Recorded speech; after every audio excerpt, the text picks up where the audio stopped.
Well, that fixed it. There it is. Thank you guys, all of you out there letting us know. Sorry about that. The other thing I find interesting is that younger group that we're talking about that generally likes to dance, right? They probably want something more current, but I always appreciate maybe when an older song comes on and that age group knows it. I'm like, oh, good for them. Dude, that's Sacramento in a nutshell. Like there are a handful of songs you can play in this market, whether you're at a wedding, whether you're at a club, a special, like a corporate event. Two of them that I can just think of off the top of my head, old school songs that it doesn't matter. Like the ages between like 55 and 16, they'll dance. Back that ass up. And this is how we do it. Really? Those are two guaranteed every time showstoppers. Every time. Back that ass up is one of them? Yes. Oh my gosh. And are people literally backing it up? They are attempting to back it up. Yeah, most people don't know how to, huh? No, a lot of it is more like sideways and horizontaling it up. Some version of twerking that you're like, I'm not sure what you're doing. Yeah, are you having a seizure? They're moving their body. It's not always to the beat or to your point. Yeah, there's some, and that's, more for people that look like me that usually have the seizure in those moments. And I think you know where I'm going with that. Yeah, but part of dancing too, honestly, is owning it. Like, you may not be the best at it, but like if you believe in what you're doing, that's half of it. Maybe even more than half of it. It is, but there's also levels to that. Like if you believe a little too much. False confidence. It's false. Exactly. And you don't want that. No. Because then you're the guy that you're a little too overconfident and you're going to go like try to dance with one of the bridesmaids that's like, way out of your league. Way out of your league. And maybe you have a little liquid courage and you're thinking, I this wedding it's going to be my night. Yep. And I'm going to show everybody, including this lovely bridesmaid, what I'm all about. I was at a wedding that wasn't I wasn't DJing. I was just a, standard just a standard patron. Is that correct? Sure. Okay. And a guy starts doing this dance and I'm like, he really thinks he's cool. Mm-hmm. And he's like, yeah, man, I call it the butterfly. And he was like flapping open his jacket. He had names. Oh, wow. Yeah, the butterfly. He had a whole name for it. I'm like, dude, bro. Let that thing land. Let that butterfly needed to go back in the cocoon, dude. Because let me tell you something. It just wasn't. He thought he was doing one thing and all the rest of us were looking at him do another thing. Wow, the butterfly. On the text line, people are asking you, what about Shout? What about that song? That's a pretty good one, right? Does that get everybody going? By Tears for Fears? No. A little bit louder now. Shout a little bit. That one. Otis Day. I don't know. It was from Animal House. Nah, I've never even had that requested. No, come on. No. Seriously? Seriously. Am I just not translating the song to you properly? Well, I don't do weddings for people that are like in their 50s. Oh, come on. That song, though. No? No. I'm going to find it, pull it up on my phone. Okay. Seriously? You know the song, though, right? You're not doing a good job of racking my brain. I'm just being honest with you. Okay. Let me see if I can pull this up. All right. Hang on. Doing this on the fly here. Maybe it's the Isley Brothers that did it. But Otis Day and the Knights from Animal House did the song. Okay. Let me pull up this through. I know Twist and Shout. Yeah. But see, like that's as old, if not older. I don't think you play that one hardly ever. No Twist and Shout. Ferris Bueller's not performing at any of these weddings. Okay, here we go. Oh, I know this song, yes. And no, I do not play this. No? You're really into this, aren't you?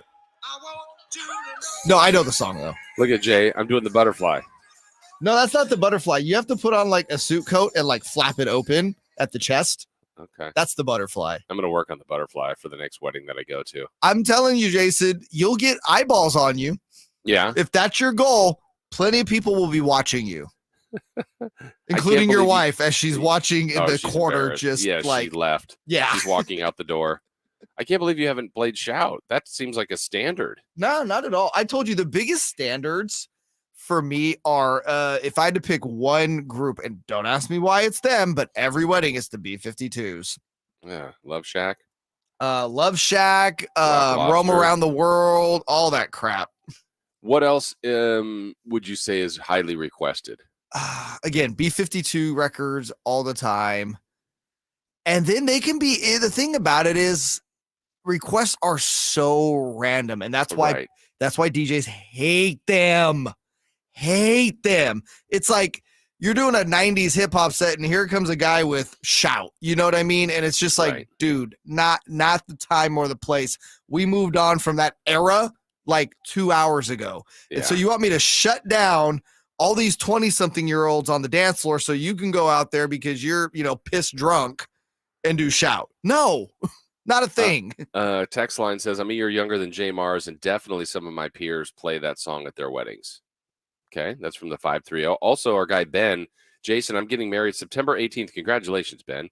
You're invited, and I want to see the butterfly. There you go. I go to Ben. Jay, you and I go to Ben's wedding. Let's crash Ben's wedding. And we just do the butterfly to every song. Every single song. If we're going to do it, though, we have to show up in the Dumb and Dumber orange and baby blue suits. Yes, absolutely. Who are those guys? Don't worry about it. They're going to do the butterfly all night long on the dance floor.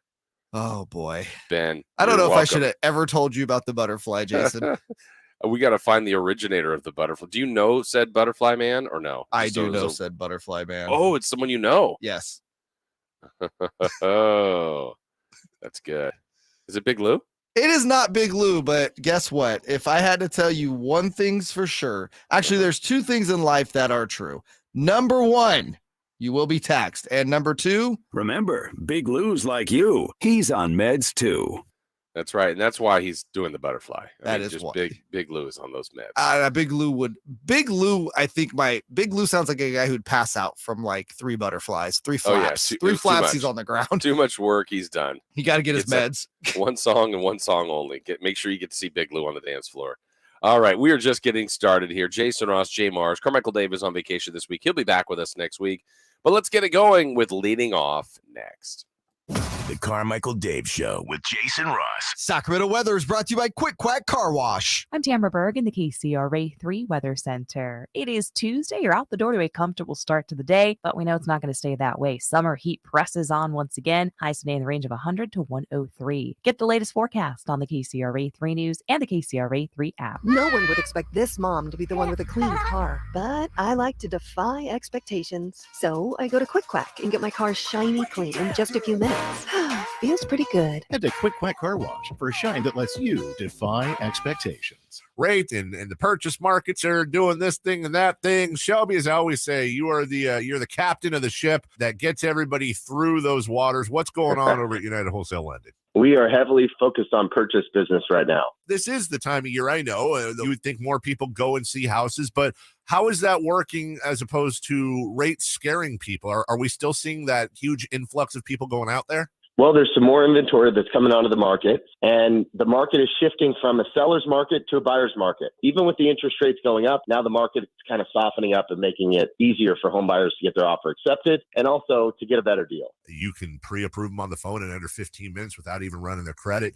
But what you also do is you give them the exact things they need to knock out personally so that they can get into homes. That's exactly right. We create a roadmap to get them in the position to buy a house. RefinanceWithShelby.com. That's RefinanceWithShelby.com. NMLS number 279051. BRA number 01864354. Let's do it. It's time for Leading Off. Brought to you by Lasher's Elk Grove Dodge, where for over 60 years, their name means a great deal in Elk Grove Auto Mall and online at elkgrovedodge.com. Here's cut number 1. Coin game doors. Great execution. And the steal. They can tie it with a 3. Murray, yes! A Murray miracle in the desert. Oh, man. Let's take you back to that Saturday in Vegas. Kings down 16, under 3 minutes to go. What a comeback. You heard the 3 there, the call by the great Mark Jones with Doris Burke. Game was on ESPN. It was so good it needed to be on ESPN. Kings with the comeback. There's the Murray with a tying 3. And Keegan Murray's trip to Vegas was very productive, JayMarZZ. He not only played well yesterday, he messed around and walked away with the MVP. Talk about a good start to your career. You haven't even played a regular season game yet. You're already bringing home NBA hardware, which means, as you know, the Kings now have back-to-back MVPs in the Summer League. Of course, Davion Mitchell winning it last year. Jason, I am told the statue unveiling for Davion and Keegan will happen later this year. We have to wait that long? Later this year, they got to Yeah. sell tickets to it. They got to profit off of it. They do. But congratulations to Keegan Murray, named the Summer League MVP. By the way, like, we don't need to do but it's only summer and Why? not everybody play. Like, again, Let's be pessimistic.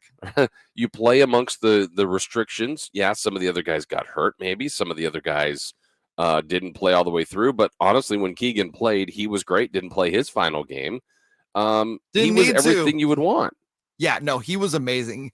When you look at his, especially his shooting numbers, we talked about his stat line yesterday, 50% field, 40% three, 80% line. And I think he only had, Jason, if I'm not mistaken, one game of under 20 points. And wasn't that in the California Classic? Yeah, he had the one game. Yeah. I think he was just a little bit off shooting. Didn't have as many attempts, but I think he scored 9 in one of his games in the middle game of the Classic. Yeah, no, he was just fantastic. And he was really I guess you could say the highlight of Summer League if you're a Sacramento Kings fan, which for sure. I know that's kind of a Captain Obvious statement there, but he was so good. And listen, I get the naysayers talking down like Summer League. Oh, look at Kings fans celebrating another Summer League, trophy, so to speak. Let us have what we have, okay? We don't need the vitriol of the NBA internet coming after our heads just because we're happy we won something. Right. And I look at it the other way, Jay. If he had a pedestrian summer, if he had a couple of games where like, I'm not sure how he's going to fit in, whether he's ready to start. I don't know.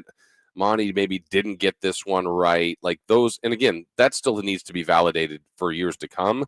But right now, more and more people are loving the pick, loving what he's done, looking at his contributions, and seeing a really bright future with him on this team. So why not enjoy that? Because for the moment, it seems like they did do something correctly here. Yeah, and and that's just it in this city and with this team. The idea of doing something correctly it's almost laughable how many times the Kings have missed so much in the draft, and now to have seemingly 3 drafts in a row of drafting a good basketball player. Again, it's a little different for some of us out here in Sacramento, so let us have our moment. Yes, we're enjoying it. We're doing the butterfly on the dance floor, and we're good with that. All right, let's go topic 2 here on Leading Off. Cut number 2. He keeps going. He's down on a knee. He's got it. That is flipped sky high. And Juan Soto is your 2022 Home Run Derby champion. That happened yesterday in Los Angeles to set up tonight's All-Star game. We'll get into that in a moment. But Juan Soto turned into a kind of a youth movement to an extent, at least in the finals. We had Albert Pujols getting to round 2.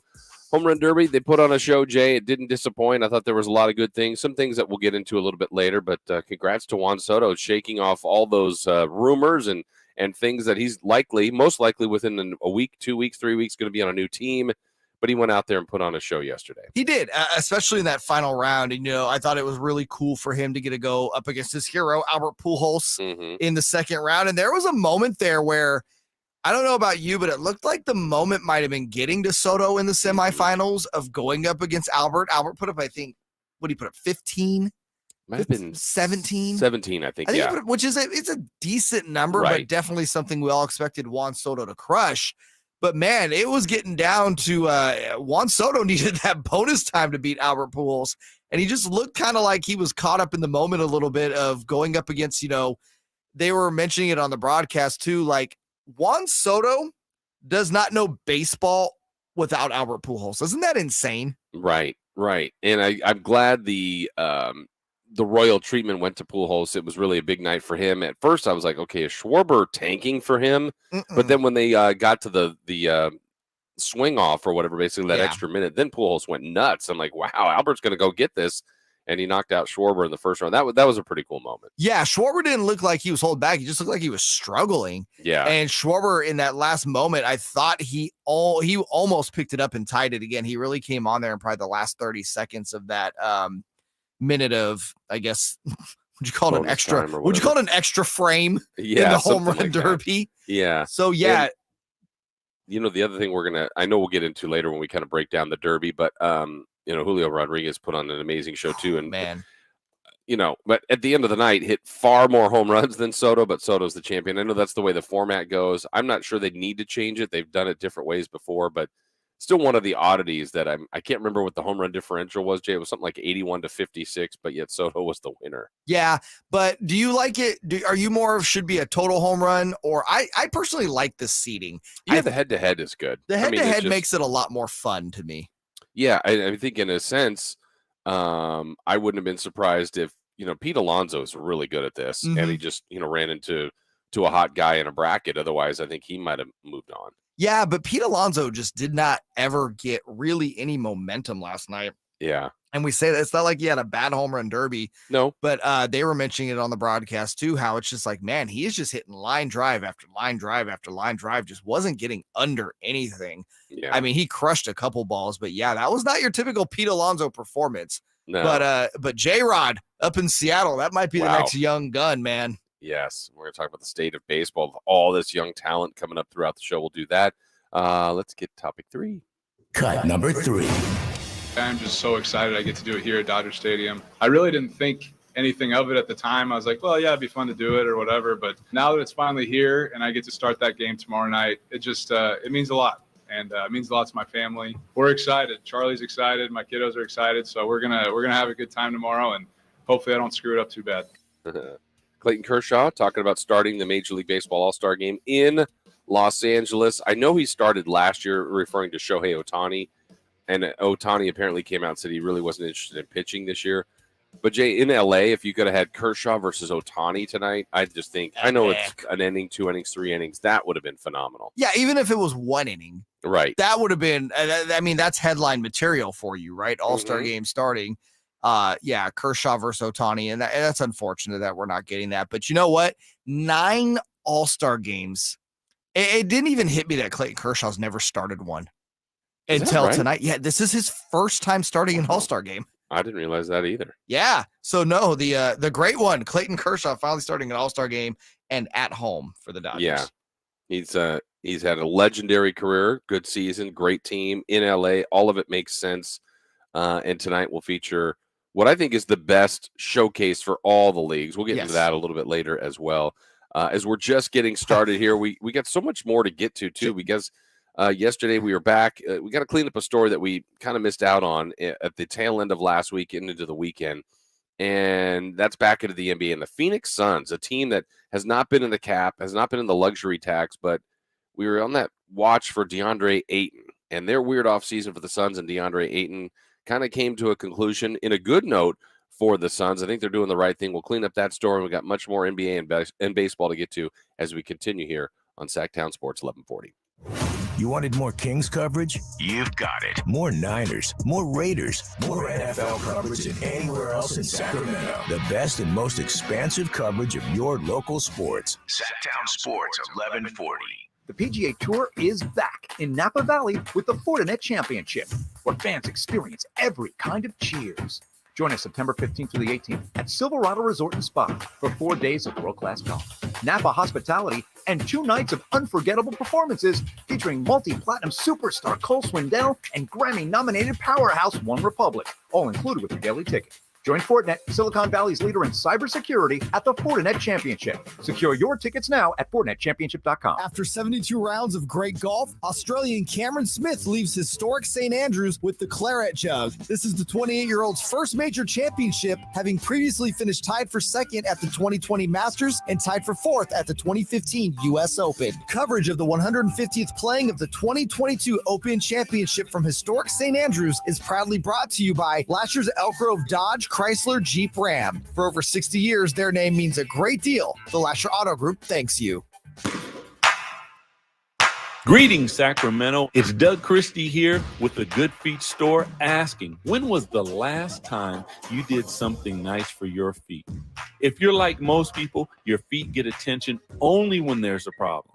That can mean something painful, maybe real painful, like plantar fasciitis. That was me. I counted on my feet to make a living, but ignored them until almost too late. Fortunately, I found the Good Feet store, got my free personalized fitting and test walk, and in 20 minutes, I left with my expertly fit Good Feet 3-step arch support system. The pain was no more, and my feet have never felt so comfortable.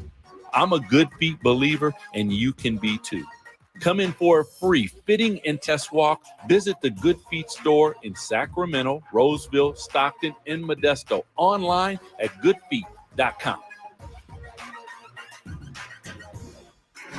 In the wee hours of the night, when everyone else is fast asleep, you're the one on third shift, burning the midnight oil. When a part fails and everything comes to a grinding halt, regardless of what the clock on the wall says, you leap into action. Grainger is with you and all the ones who get it done. With 24/7 customer support by phone or click to chat. Call, click Grainger.com, or just stop by. Grainger, for the ones who get it done. Near the banks of the Sacramento River, Perry Dye of the famous Dye family of golf architects designed Bartley Kavanaugh Golf Course as Sacramento's #1 course for fun. Dye's design and mixture of holes assures players of a fun-filled day with friends. Bartley Kavanaugh's moderately sized greens and generous fairway landing areas make for an affordable and fun round of golf. After golf, relax on the outdoor veranda with a cold beverage or a tasty meal. For tee times, visit BartleyKavanaugh.com. It's Sacramento's #1 course for fun. Hand me that nail gun. Here you go. And here's the fries. Lunch. Who's hungry? You know, maybe instead of loading up a nail gun with French fries to feed the crew, we should just order lunch through Easy Cater. Food from all our favorite restaurants. My bad. On time and as ordered. Delicious. Huh. Load up the hot dogs while I think about it. Some food just doesn't work at work, but Easy Cater just does. Food for work on time and as ordered from over 85,000 restaurants. Order 24/7 at EasyCater.com. I'll ring you up in a second. Kim, can you see if we have more acid wash? Desmona's Thrift Store is the spot for killer vintage finds. Oh, that looks fabulous on you. Hey, can you do the register? But her sales clerk situation feels pretty threadbare. Oh, yeah, let me clear out that fitting room. Indeed can help her hire great people fast. I need Indeed. Indeed you do. We instantly connect you with quality candidates whose resumes on Indeed match your job description. Earn up to $500 in sponsored job credits by conducting interviews on Indeed. Visit Indeed.com/credit. Terms and conditions apply. Safe Credit Union is local, in your community, and member-owned. Because members are shareholders, Safe's profits, they're reinvested in you. You get lower rates and higher dividends so you can save more and you'll reach your financial goals faster. Now, Safe's branch staff, they're knowledgeable and ready to serve, and in-branch appointments are always encouraged at safecu.org. When you need advice about the future, well, let Safe put you first. Join Safe and be a part of the credit union movement today at safecu.org. Safe Credit Union is insured by NCUA. Stimulating conversation about kitchen gadgets and baseball cards. I think that's really crazy interesting. It's the Carmichael Dave Show with Jason Ross on Sactown Sports 1140. That's right. Don't make me get my baseball cards out. Oh, they'll be out today. You already know. Yeah, they're over here on the side. Sun's out, baseball cards out. That's what they say. That's what they all say. I mean, that's just a saying that's the test of time. It's been out there forever, Jay. Sun's out, baseball cards out. Hopefully everybody's having a good one. Welcome into the show here on this Tuesday, July 19th. Jason Ross, JayMarZZ. Good morning to each and every one of you out there. Thank you to all of you checking us out on YouTube. Those of you texting in at 916-339-1140, listening over the radio, smart speaker, however you're finding us. We appreciate you do find us here at Sactown Sports 1140.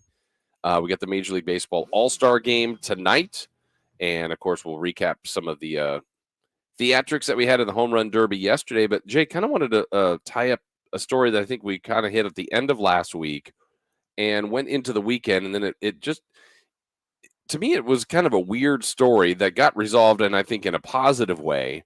But the Phoenix Suns and teams have to decide when they're going to move on from a plan and when they're going to keep going. And I think the Suns are doing the right thing here. And what I mean by that, 2 summers ago, they're in the finals and up 2-0 and 2 wins away from a parade, only to lose 4 straight to Milwaukee. Ugh. Last year, they back it up with the best regular season in the NBA, and I still think there needs to be a 30 for 30 on that Game 7 against Dallas, because of all the things we've seen in the NBA in the last 20 years, that's still one of the most bizarre games ever. And there's no shame. Well, there is shame in losing at home in a Game 7, but the way they did, I don't even think that game makes any sense. How badly they played, how poorly they performed, and just how much they were blown out by the Dallas Mavericks in a Game 7. Yeah, and then I know we're tying up DeAndre Ayton there, and that kind of perfectly ties into what you're saying in that Game 7 is if he played in the second half, it was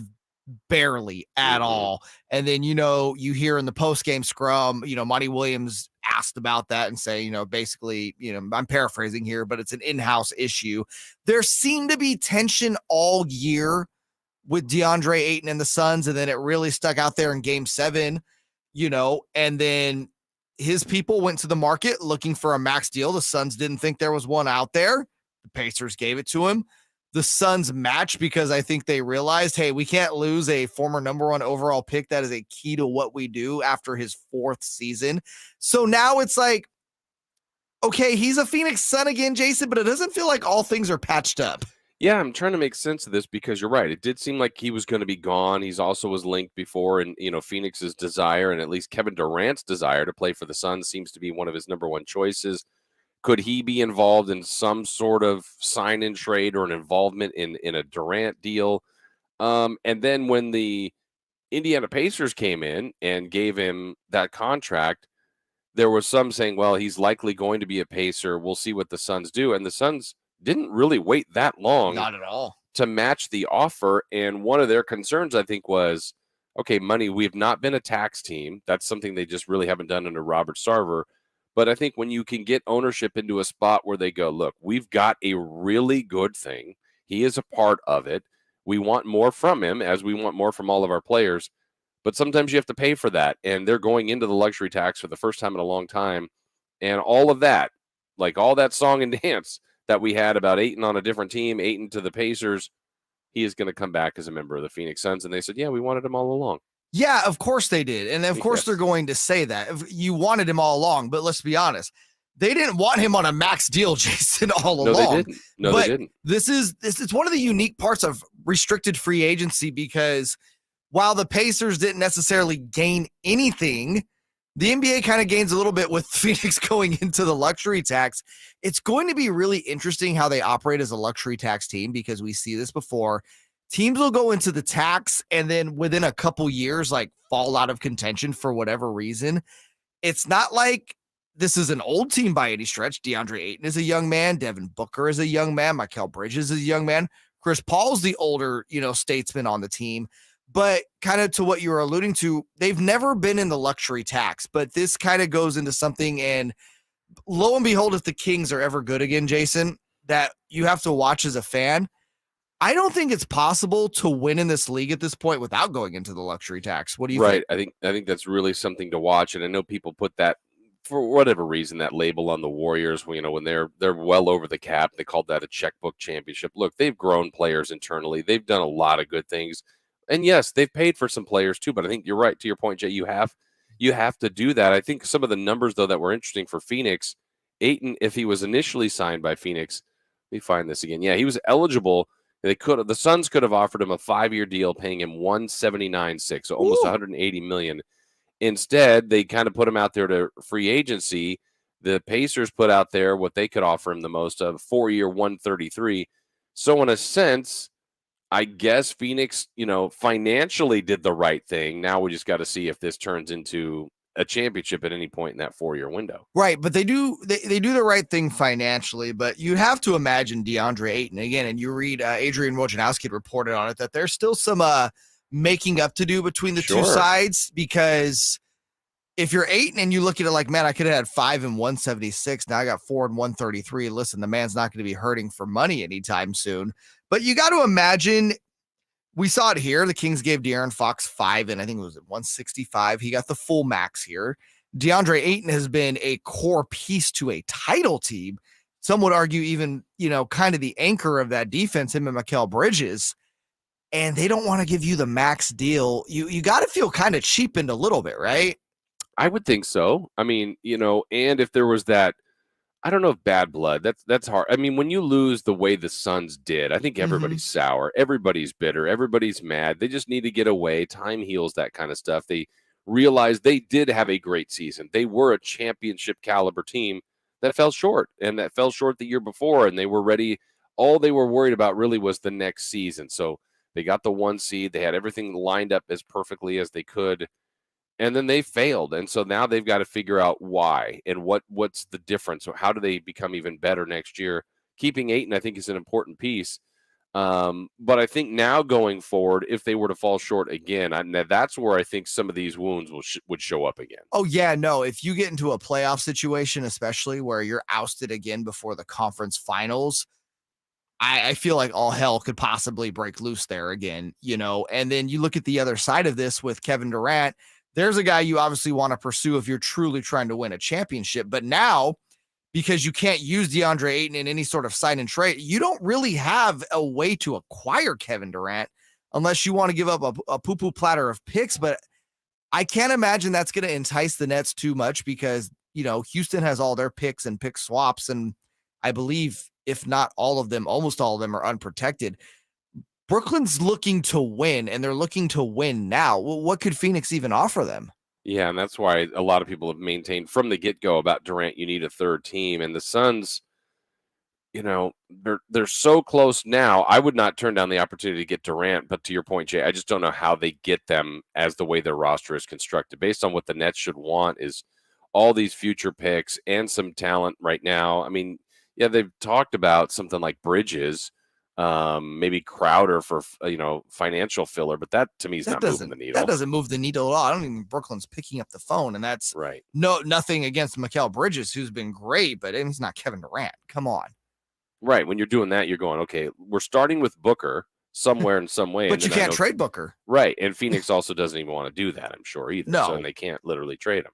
And so you just so we can kind of cross Phoenix off the Kevin Durant sweepstakes. Who's in it? Because Miami doesn't have the firepower to trade for him either. And those were his two preferred spots. Do you think we're looking at a scenario where Kevin Durant might be starting the season as a Brooklyn Net? Oh, yeah. Yeah, I think that's very, very likely. I still think the Warriors have a lot of pieces if they ever wanted to do that. I mean, I think that's a team that we always talk about embarrassment of riches, but they've got a really good mix of great veteran players that I don't think that's who Brooklyn would want. But all those young pieces, whether you're interested in moving a Kuminga, Poole, Wiseman, Moody, future picks, any combination of any of that, I think has a chance. And then it's, you're back to the same team with the Warriors having Durant. That would just be frightening for the rest of the league. It would be. And then you read the reports that, Bob Myers is the GM there, but in places where superstars kind of run things, Steph Curry definitely has the ear of his GM. And put it this way, a trade wouldn't go down without Steph's blessing. And from everything reported, Steph Curry does not seem to put up any sort of resistance to the idea of playing with Kevin Durant again. I'm with you. The Warriors have all the firepower they have. If they have the combination of veteran stars, young stars, and draft picks that could really entice the Nets. And right now, I can't really see another team, Jason, off the top of my head, that could put together a package like the Warriors could. Right. And I think this is, what are the calls the Nets are getting? How anxious are they? How aggressive was Durant in the trade request? I know there's different levels of there, but is he like, absolutely no way am I playing for this team again? Or is it, shop me. I'm interested in going elsewhere. I don't know what those words and how aggressive Durant was internally to that front office, but they don't have to trade him. But generally, when you've got a star that expresses that, they get dealt because you don't want a player of that talent to not be happy in your organization. No, and we say, and I don't think Kevin Durant would do this, by the way, but I just kind of want to draw the parallel to James Harden's last, 20 or so games in Houston when he started out that year. It was very clear that he wanted out, and his body language on the court showed it. Like, he was not hustling. He was not trying. He was basically trying to tank himself out of Houston. And I don't think that's within Durant's character to do something like that. I think if Durant ended up in Brooklyn to start the year, he would definitely, make an effort. But to your point, you don't want those lingering superstars around your organization that are unhappy. So, and then we haven't even talked about the Kyrie Irving factor in all of this. The Nets are a freaking mess. Can we conclude with that? And I'm enjoying every bit of it, right? Me too. This was supposed to be a team that maybe was working on back-to-back titles by now. Instead, they've had one playoff series win, and they may be losing all of their stars. As far as the Kings go, I think a lot of people are excited about what they've seen. Certainly Keegan Murray is Summer League MVP. More and more people are believing in the Kings. But does Vegas? We have that story next. Sactown Sports 1140 is broadcasting live on YouTube. To me, it's a must-watch. Check out the Carmichael Dave Show with Jason Ross and the Cattles and Rami Show. Plus, get exclusive content. Search Sactown Sports 1140 on YouTube. This is Monster Jam, the official Monster Truck Series. Witness the world's best drivers competing in your favorite Monster Jam trucks. The fun begins at the pit party, where you can meet the drivers, get autographs, take pictures, and see the trucks up close. Get your pit party pass at monsterjam.com today. Must have valid event ticket to enter pit party. Restrictions may apply. Rules and activities are subject to change. Visit website for event details. Coming to Golden One Center August 5th through 7th. Hey, it's Carmichael Dave talking about my friends at American Energy. $49 tune-up offer. I did it 2 weeks ago. You should do it too. It's only $49 for an air conditioning tune-up, and you get a free indoor air quality test. Oh, it's so simple. Call today to schedule your appointment with my local friends at American Energy at 916-520-9990. Catch the 916 there, 520-9990. A-plus rating with the Better Business Bureau. Been around since 81. Go to AmericanEnergyAir.com. At Ashton & Price, over the last 25 years, we've won just about every injury case you can think of. Slip and fall, falling merchandise, fell through rotted decking, we won those. Dangerous stairs, falls into holes, dog bites, won them. Injured while pedestrian or on a bicycle, auto, motorcycle, big rig, company vehicle, Uber, or Lyft accident, we've won them all. And the best news is there's no fee until you win. So no matter how you got injured, remember, for the best advice, don't think twice. Call Ashton & Price. Folsom Chevy, where friends send their friends to buy, is celebrating their 30th year in business serving the Sacramento community. And that means big savings for you. If you're looking for a new gas saver, hybrid, electric vehicle, or something to pull your trailer or boat, they have an excellent selection for you to choose from. Before you go somewhere else and pay more, make sure to check out Folsom Chevy in the Folsom Auto Mall, or check them out at folsomchevy.com. And if you're looking to sell your vehicle, be sure to visit them as well. They're paying top dollar, and you don't even need to purchase a vehicle from them to sell them yours. Folsom Chevy, where friends send their friends to buy. Find new roads. Individual rates, coverage offerings, and savings may vary, subject to terms and conditions, not available in all areas. Small businesses are the backbone of America. Yet when it comes to workers' comp insurance, you rarely get the savings you deserve. That's because insurance companies tend to lump you in with other businesses, and you could get overcharged. At Pi Insurance, we're on a mission to change that. With Pi, you get a quote specific to your business, and you could save up to 30% with no hassle and no hidden fees. If you like savings, take 3 minutes to see how much you could save at trypi.com. Pi makes workers' comp insurance as easy as pie, with friendly representatives just a call away. No wonder customers rate our service excellent on Trustpilot. You work hard to build your business and keep your employees safe. You deserve more from your workers' comp provider. See how much you could save with Pi Insurance. Ask your agent for Pi or get a quote today at trypi.com. That's TRYPIE.com. Did you know about 1/3 of our lives is spent sleeping? Hi, this is Franklin Rosa with a word about Naturewood Home Furnishings. If we're going to spend that much time in our bedrooms, then our bedrooms ought to reflect our personalities. I remember many weekend mornings when our kids would jump into our beds trying to coax us to start our days more on their schedules than ours. Naturewood Home Furnishings' huge bedroom sale is here, and there's no better time to find the perfect accent piece for your bedroom, or even better, to start fresh by designing your bedroom to fit your lifestyle. From a new mattress and foundation to dressers to nightstands to lamps and more. Naturewood Home Furnishings will help you create a space from simple to luxurious and anything in between. Just drop by and let Naturewood's team help you envision a bedroom fit for 1/3 of your life. Visit Naturewood Home Furnishings right now for this remarkable bedroom sale. Off Highway 50 at Hazel, look for the water reel. Got a take? Make sure it's a hot one. Take a shot right now. Call or text at 916-339-1140. The Carmichael Dave Show with Jason Ross on Sactown Sports 1140.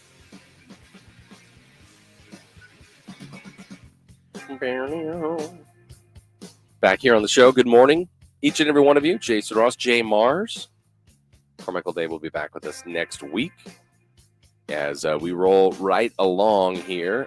Jay, you were telling me during the break that we were talking about the Kings, talking about the NBA, talking about the Suns. We'll get into what Vegas has and the over-under win totals for some of these teams.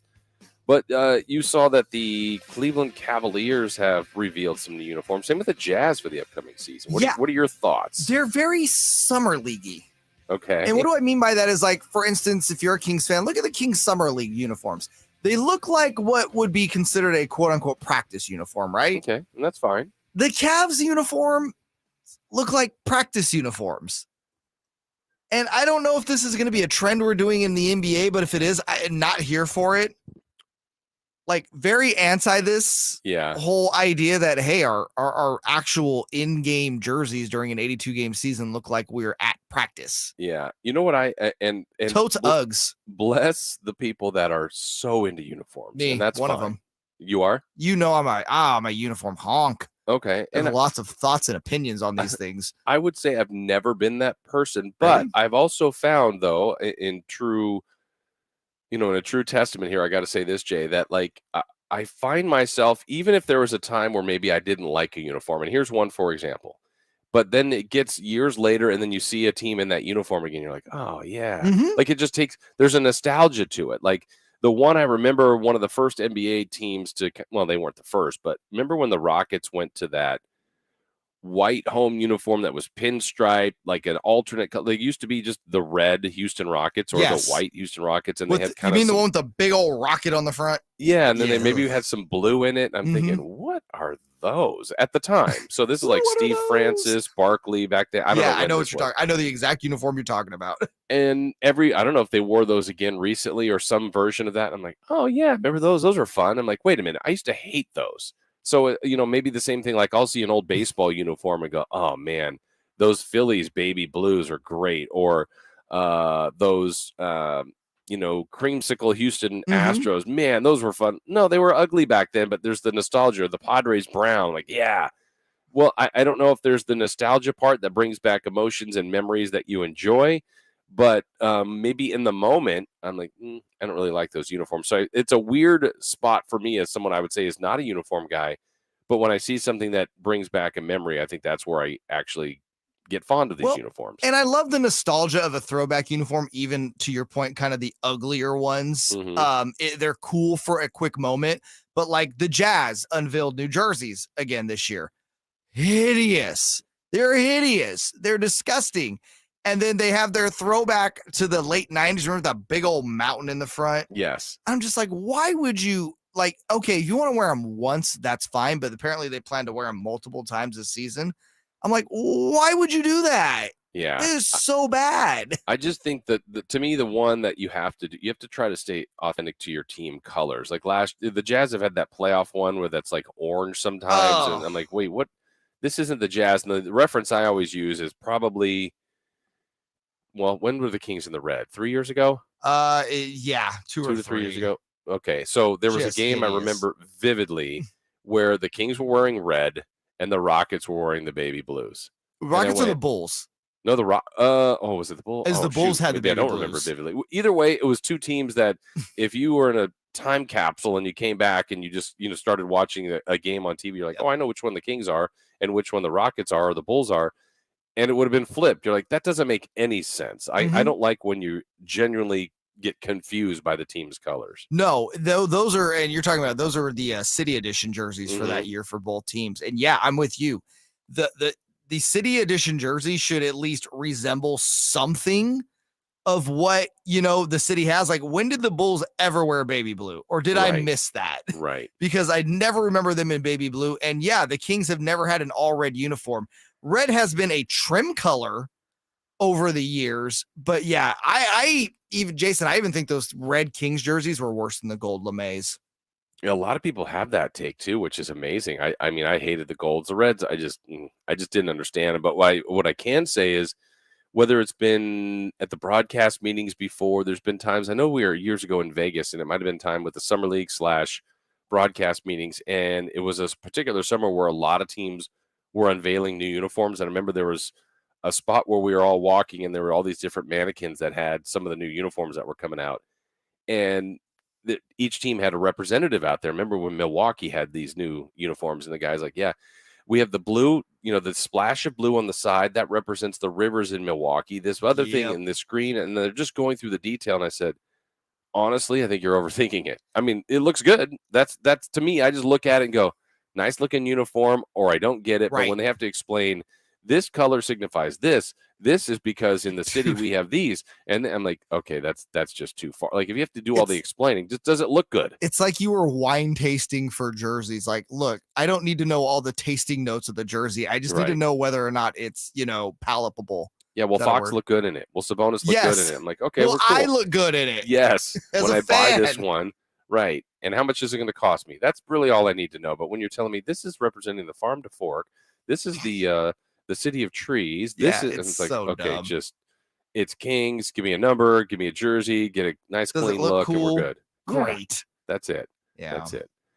People have been impressed with the Kings' summer, but here's what Vegas had to say, Jay, so far. Some of the over-unders were put out here yesterday or the day before. And I say some, there's, I think, 5 teams that still didn't get one associated to them, partly because I think of the concern or the worry of Kevin Durant. I think it's the Nets, the Lakers, the Jazz, still worrying about Donovan Mitchell. A few teams haven't been officially given some over-under totals, but others have. And for your Sacramento Kings, the win total over-under, if you're comfortable as a bettor, they have started them at 32.5 wins.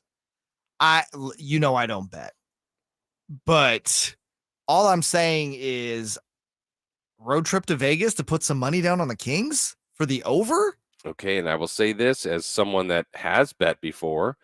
Generally, more people are optimistic in betting, and more people bet the over. So they're trying to get you there, Jay. 32.5. You feel really good about that? They won 32 last year, and I think this team is way better already. I feel absolutely like right now. I'm not saying the Kings are going to go out and win 50 games next year. I think they'll They win just have more. to win 33. They just have to win 33. And Right. right now I've pegged them, and this might be even undershooting it to be 37 or 38. Okay. That's still about 5-6 You got some games wiggle room. over. Yeah. And they're near the bottom. They're not the worst. If you look at the very bottom right now, I think the Spurs are at 23.5. There's a handful of teams in that 20 range of the Magic, the Thunder, Pacers, Rockets. Those are the Pistons. teams I stay away from. Yeah. But 32.5 for the Kings. Am I tripping, or does that seem low? It does seem low to me. But, let's look at what are the Kings' recent memory here. I know they have had a couple years here where they've played, 70 and 72 games or something like that. But that's been a rough neighborhood of where they've lived, right? I mean, they've been in – actually, last year was officially 30 and 52, right? So they'd have to get a couple more than last year, which is very possible, a full year of Fox and Sabonis. You would, if it's not, then I think – you're in big trouble. Yeah, exactly. And then the highest odds or the most wins, at least on this list. Let's see. I see the Sixers at 50.5. Here's the Suns at 52.5. Boston, 55.5 games. That's the highest on the list. Gosh, man. And see, again, I stay away from the low and I stay away from the super high, like Boston, 55.5. I want to take the over on that, but that's such a high number. And as we've seen in the NBA, there's just so much room for error that I stay away from those numbers. Yeah, if we go on last year's records, 2 teams went above 55.5. Memphis at 56 and the Suns at 64. Boston had that incredible second half. Remember, they were below 500 in the new year. They ended with 51. You got to figure they're going to get off to a better start, maybe not have as hot of a finish. Also, I doubt you have it in front of you. What was the over and under on Memphis, I wonder, going into last year? Oh, going into last year? Yeah. That I don't know, but they obviously blew that away. Right? Yeah. Oh, I mean, not even it can't even be close. How many games they win last year? 50 what? It was 56, I think. And you would imagine the over and under for Memphis was probably around 40, 41. I'm going to see if I can find that for last year. There's no way Memphis had a very high total last year going in. Let me see if I can find that real fast for you. No, I think this is current. No, here we go. Memphis last year was 41. Wow. So they blew that away. Imagine taking the under on Memphis last year. Yeah. And the under? Yeah. Imagine taking the under on Memphis last year. Yeah, they cleared that by March, probably 56 wins for the Memphis Grizzlies. All right. Our first hour is complete. We have much more to get to coming up in our next hour, including a look at baseball. Last night, it was quite a show with the Home Run Derby. The state of Major League Baseball, though, It seems to be in a healthy place. There's all this young talent, but what does it need to get you back and in love with this game? We've got that next. You want more Kings coverage? Sactown Sports 1140's giving it to you. You know, you'll be watching and thinking, man, like, I guess Keegan, he's maybe not as good today. And then you look up and he's got, 12 and 8, and it's, the second quarter, and he is just so calm, so efficient. I think it's absolutely what Sacramento needs. I think there's this sense that something special is starting to fall into place. Log on to SactownSports.com for exclusive content. SactownSports.com. Hello, this is Joe Cordell. Divorce touches all areas of your life. Family, friends, career, retirement. Few things in life affect so much. At Cordell & Cordell, we have a lot of experience protecting these interests for clients across America. In the process, we've come to know our clients pretty well. If you're a guy facing divorce, your chief concern, if you have kids, is to preserve your role in their lives. As to assets, you probably prefer tax-deferred savings over cash, and you likely would rather give up an asset than to pay maintenance. Also, lest you think we didn't notice, you want to pay as little to divorce lawyers as possible. Hey, it's Carmichael Dave from my good friend Shelby at United Wholesale Lending. Shelby, Peter, the whole team over there at refinancewithshelby.com, making it happen. Listen, local lender or reputation to uphold. With other banks, you're just a number. Why would you possibly want to purchase or refinance from someplace in Southern California or Florida or Texas or Ohio? Why don't you try purchasing or refinancing with local folks that live amongst us, that worry about word of mouth, that know the title companies, that know the appraisers, and if you're trying to purchase, that know the realtors? So when realtors are looking at multiple offers, they say, you know what? I've worked with Shelby before a bunch of times, and I know if you got a pre-approval from him, your deal is going through. They can close a purchase loan in 17 days. That's speed on your side with a local lender. You can compete with cash offers. RefinanceWithShelby.com. NMLS number 279051. BRE number 0186434. Drivers who switch and save with Progressive save over $700 on average, and those savings add up. Imagine what you could buy in the future. So I used the savings from switching to Progressive 30 years ago to buy tickets to the championship game. Between those two teams that didn't exist 30 years ago. Yeah, I'm a big Alaska Palm Trees fan. Which is a team now in the future. So switch to Progressive and save big, because those savings can add up in the future. Progressive Casualty Insurance Company and Affiliates. National annual average insurance savings by new customers surveyed who saved with Progressive in 2020. Potential savings will vary. Safe is such a great word. Hi, this is Frank LaRosa for Safe Credit Union. Safe just makes me feel secure with a sense of comfort. And in these turbulent times, finding anything that makes you feel protected is good for the soul. Being a member of Safe keeps your money local, gives you access to lower rates and higher dividends, while also giving you a sense of comfort that comes from knowing that your money is, well, safe. Safe Credit Union is insured by NCUA. Greetings, Sacramento. It's Doug Christie here with the Good Feet store asking, when was the last time you did something nice for your feet? If you're like most people, your feet get attention only when there's a problem. That can mean something painful, maybe real painful, like plantar fasciitis. That was me. I counted on my feet to make a living, but ignored them until almost too late. Fortunately, I found the Good Feet store, got my free personalized fitting and test walk, and in 20 minutes, I left with my expertly fit Good Feet 3-step arch support system. The pain was no more, and my feet have never felt so comfortable. I'm a Good Feet believer, and you can be too. Come in for a free fitting and test walk. Visit the Good Feet store in Sacramento, Roseville, Stockton, and Modesto. Online at goodfeet.com. Golf to Go is brought to you by the Hagen Oaks Golf Super Shop. Here's Frank LaRosa. The most popular participatory sport in the United States, according to the National Golf Foundation and Physical Activity Council, is golf by a wide margin. In 2021, 37.5 million people either played on a golf course, practiced on a driving range, or attended a golf venue such as Topgolf. A distant second at 27.1 million was basketball in the form of playing in a league, pickup, or just shooting in the driveway. Rounding out the top 5 were tennis, skiing, and soccer. So keep teeing it up. Congratulations in order to Jeremy J.P. McCarthy and his playing partner Tom Corlett for their first place finish and gold medal win at the recent Special Olympics USA Summer Games. Well done, gentlemen. Congratulations also to Jennifer Koga, Sacramento State women's golf team Big Sky Player of the Year, She also ranks second all-time at Sacramento State with a career scoring average of 73.36. That's some great golf. That's your Golf to Go. I'm Frank LaRosa. I'm in the great outdoors doing a little Dodge watching with Vince Bloom, the big guy at Lasher's Elk Grove Dodge. Would you look at that? Those are some pretty high-powered binoculars you got there, Vince. Yeah, I use them to spot all the Lasher license plates on Ram trucks out there. Well, there's bound to be a lot, because during the Make This the Summer event, you're offering $12,000 off MSRP on over 35 new 2022 Ram 1500 Bighorn Crew Cab 4x4s. That's a great deal. I know. Hold on. I see another one. Another crew cab? I think so. Odds are it's another Bighorn Crew Cab 4x4. After all, $12,000 off MSRP means they start at only $38,940. Ah, he's taking off. You lose them, Vince? Oh, no. Just another happy customer migrating back to Elk Grove Dodge. Save $12,000 off over 35 new 2022 Ram 1500 Bighorn Crew Cab 4x4s, starting at just $38,940. Only at Lasher's Elk Grove Dodge, the Elk Grove Auto Mall, and online at elkgrovedodge.com. Include $6,500 in California National Chrysler Capital Conquest and select inventory retail bonus cash. Must finance the Chrysler Capital OAC and have qualified vehicle for at least 30 days. Settled in 347916 ends 8122. From the Power Business Technology Toshiba Studios, KHTK AM and HD1 Sacramento, KYMX HD2 Sacramento. We are the home for the Kings, Raiders, the NFL, and the A's. It's Sactown Sports 1140.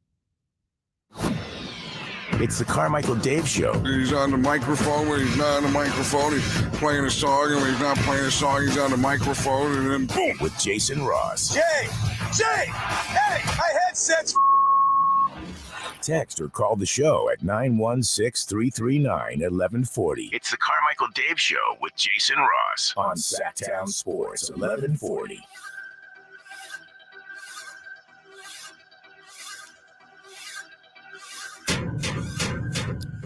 As we begin our second hour here of this Tuesday show, Jason Ross, JayMarZZ here. How's everybody feeling this morning? As we roll right along tonight, the Major League Baseball All-Star Game. Midsummer Classics coming your way. We'll have a recap of that tomorrow. But the state of Major League Baseball today, watching the Home Run Derby last night, a lot of fun as usual.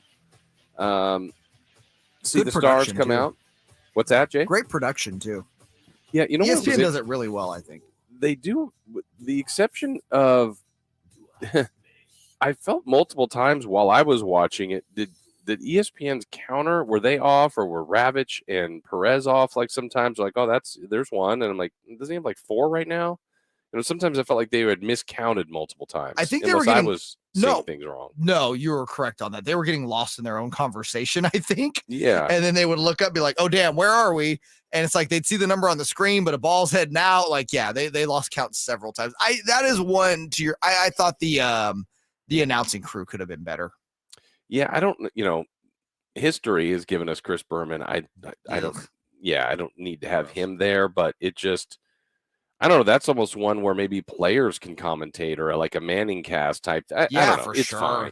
Just like, or the distance of the home runs. I mean, because when you start to hit so many, I mean, some of them are scraping the wall, and some of them are just majestic, titanic blasts that feel like they need to get more love, but they're already 2 pitches past that one. It keeps moving so fast. Yeah, especially when guys get hot and hit like 4 or 5 in a row, it gets really hard to keep up with.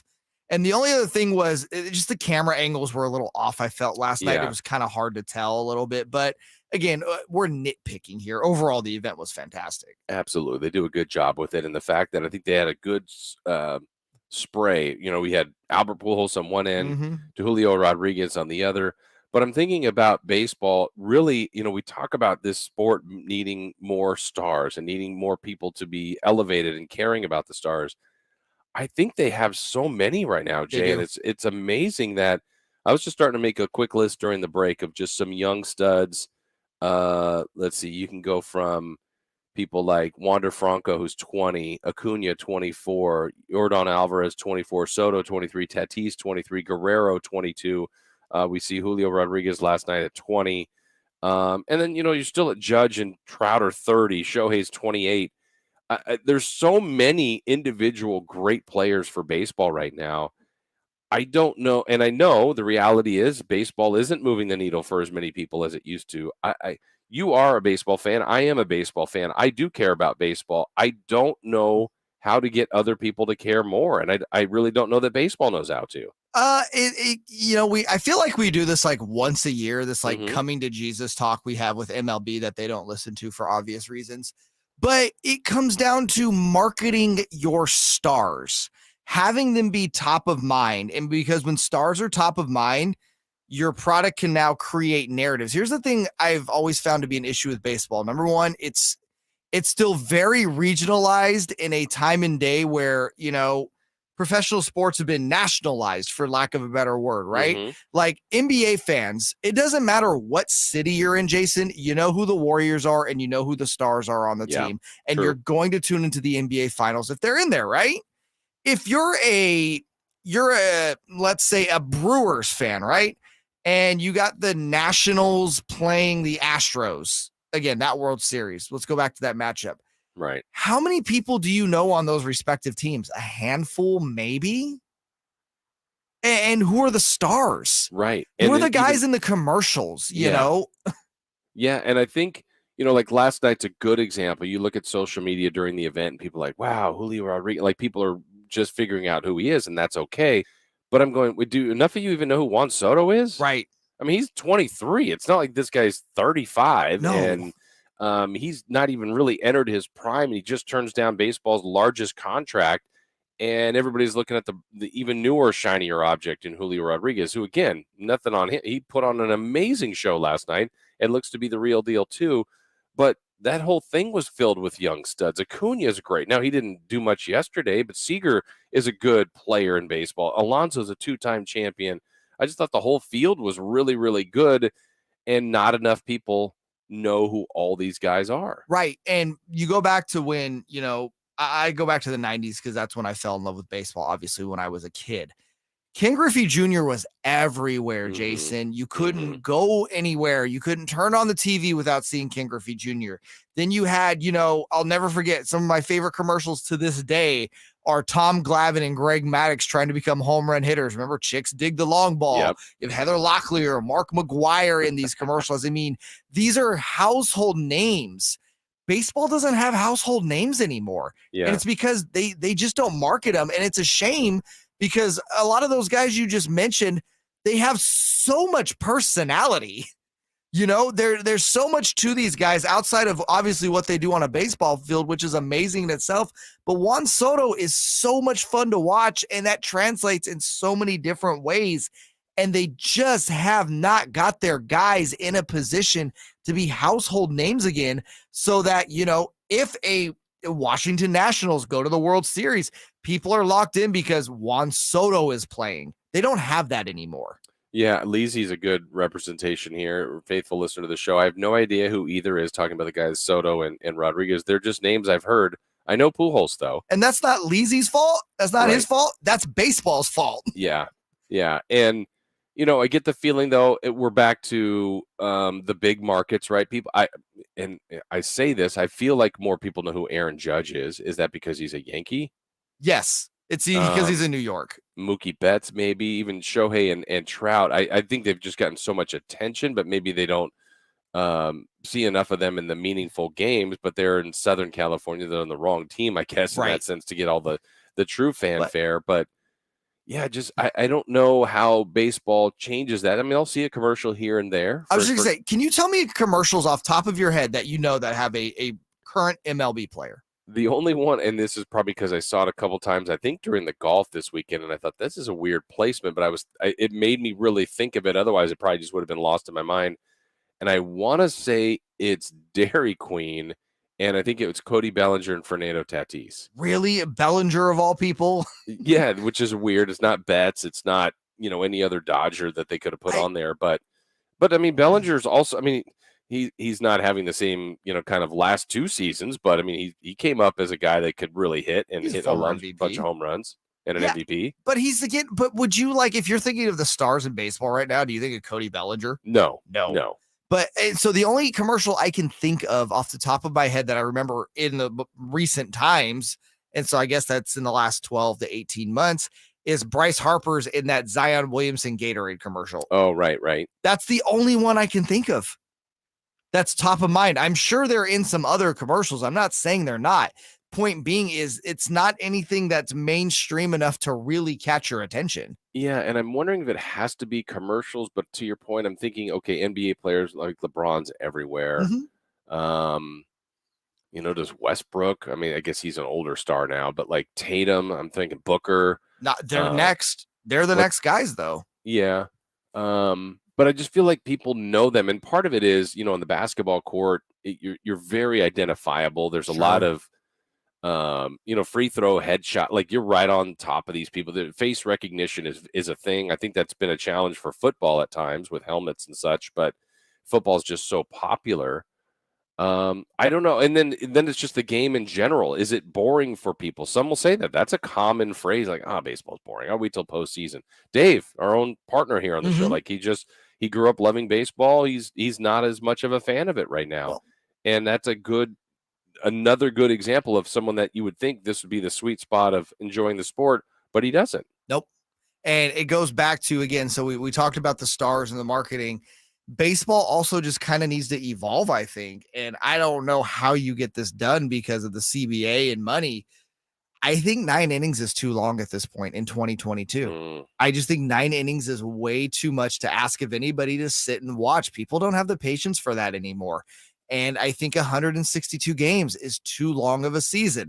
Go back to 2020 where they played 60 games. Now, I think that's too short, but ratings were up. Yeah. And it's the one sport where there were actual ratings where everywhere else, Jason, was just taking complete dips. Baseball, especially on local television ratings, were up because the regular season meant more in 60 games. Again, I think 60 games is too short, but 160 games is too long. There's way too much of the baseball season that people don't care about. That's true. Like, I think opening day's got a buzz to it just in general. And then after that, even to where we are now, and I think the best part of its season is the postseason. And you know what it's competing with? Football and basketball. Yeah. And that's a really tough thing. And, the one thing you said about shortening a game, I don't know where I'm sit there because, Jay, I think to me, I've always maintained if you have a great product, like a great game that goes 4 hours, I'm in. I mean, like if it's that entertaining, but the problem is not all of them are that entertaining. But you could have a football game that goes 3.5, 4 hours. It's like, I watched the whole thing. Yeah, but football is timed. You know what I mean? Same thing with basketball. No matter what, those games are ending kind of relatively all on the same time, unless you have overtime. Whereas baseball, you can have a 6-hour marathon. And it's just, in the World Series, that's one thing. But when it's game 47, nobody cares. Yeah. All right. Well, we've got more to get to on that kind of the state of Major League Baseball. They did have a good derby last night. They got the All-Star game tonight. When we come back, though, 3 questions, 3 answers, and it's coming up your way next on Threefer. It's the Carmichael Dave Show with Jason Ross. Sacramento weather is brought to you by Quick Quack Car Wash. I'm Tamara Berg in the KCRA 3 Weather Center. It is Tuesday. You're out the door to a comfortable start to the day, but we know it's not going to stay that way. Summer heat presses on once again. Highs today in the range of 100 to 103. Get the latest forecast on the KCRA 3 News and the KCRA 3 app. I thought you went camping this weekend. Just got back. But your car is spotless. I just rolled through Quick Quack on my way home, and I'm ready to start the week gleaming. I'll be going there tomorrow. Head to Quick Quack Car Wash for a shine that lets you defy expectations. Hand me that nail gun. Here you go. And here's the fries. Lunch. Who's hungry? Maybe instead of loading up a nail gun with French fries to feed the crew, we should just order lunch through Easy Cater. Food from all our favorite restaurants. My bad. On time and as ordered. Delicious. Load up the hot dogs while I think about it. Some food just doesn't work at work, but Easy Cater just does. Food for work on time and as ordered from over 85,000 restaurants. Order 24/7 at EasyCater.com. I'll ring you up in a second. Kim, can you see if we have more acid wash? Desmona's Thrift Store is the spot for killer vintage finds. Oh, that looks fabulous on you. Hey, can you do the register? But her sales clerk situation feels pretty threadbare. Oh, yeah, let me clear out that fitting room. Indeed can help her hire great people fast. I need Indeed. Indeed you do. We instantly connect you with quality candidates whose resumes on Indeed match your job description. Earn up to $500 in sponsored job credits by conducting interviews on Indeed. Visit Indeed.com/credit. Terms and conditions apply. 3 questions, 3 answers. It's 3 for Magnus on the Carmichael Dave Show with Jason Ross. Question 1. That's right. We're back here on the show. Still to come, we were talking about the Kings additions yesterday. Chima Moneke from UC Davis played there. Scott Marsh, voice of the Aggies, is going to join us here. Yeah, in a little bit to talk about what Chima can provide the Kings, if in anything. We look forward to that around 7:45. But it is 3 for Madness time, JayMarZZ. So we have 3 questions, 3 answers. What do you got for us today? Well, first of all, I don't have the questions in front of me because I'm being a really bad host today. So let me pull those up. Yeah, find those. You have time. Also, speaking of UC Davis, Coach Jim Les, we need to go over, Jason, what I found on eBay yesterday. Oh, yeah. That wasn't the only thing I found at Jim Les's on eBay. Oh, okay. That's to come because we need to figure out what you were looking for. What came up when you searched Jim Les and eBay? You were looking for his rookie cards, correct? Found him.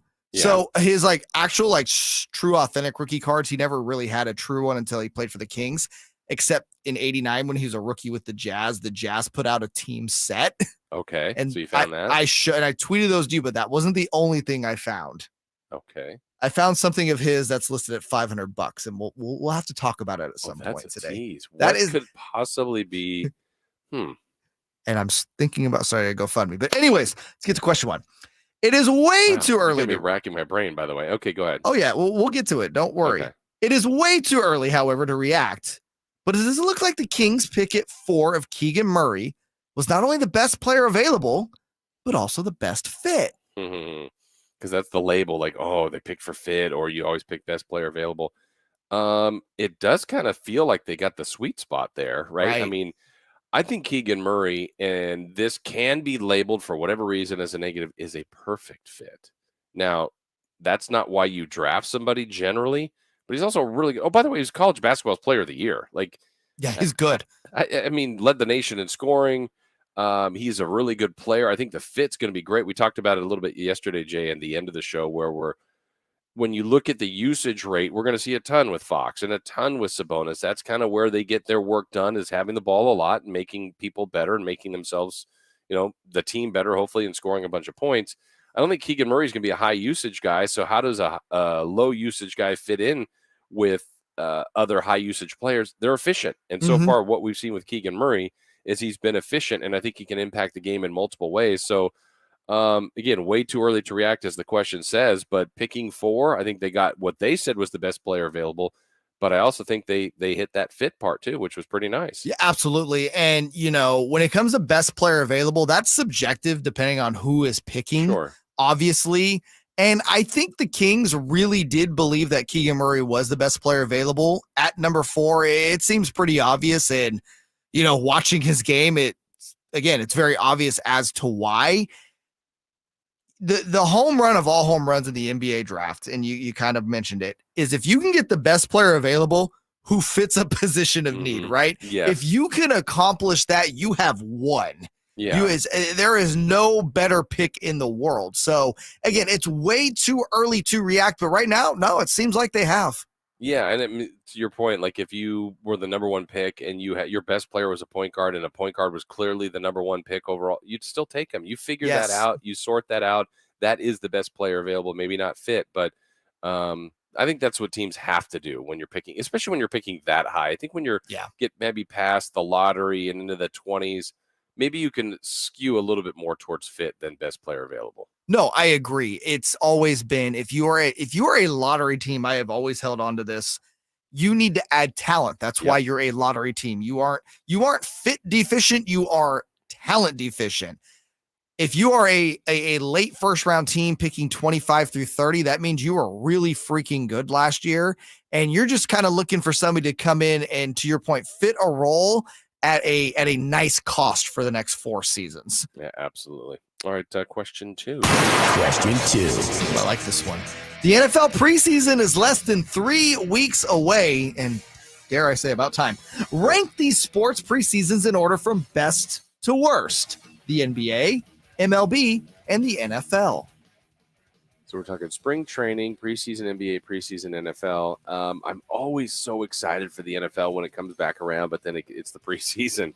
And I think that's a drag. I don't know why. I mean, I know there's storylines and there's players that are playing their heart out trying to make the 50-plus man roster and get on the team. But, when you see the team or the players you expect to see every Sunday, Jay, play one series, sometimes less than that, or a quarter, or you might get, oh, hey, they played a quarter today. Great. But it's not the authentic game itself. I guess I will go, and the NBA does it in such a short amount of time, too. They've done a better job. I remember there was a time where the Kings used to play closer to 8 to 10 preseason games. I'm like, no, trim that down. And now it's down to about 4 to 5 to 6. I guess I'll go NBA, MLB, NFL. Okay, I was going to do the same except flip NBA and MLB.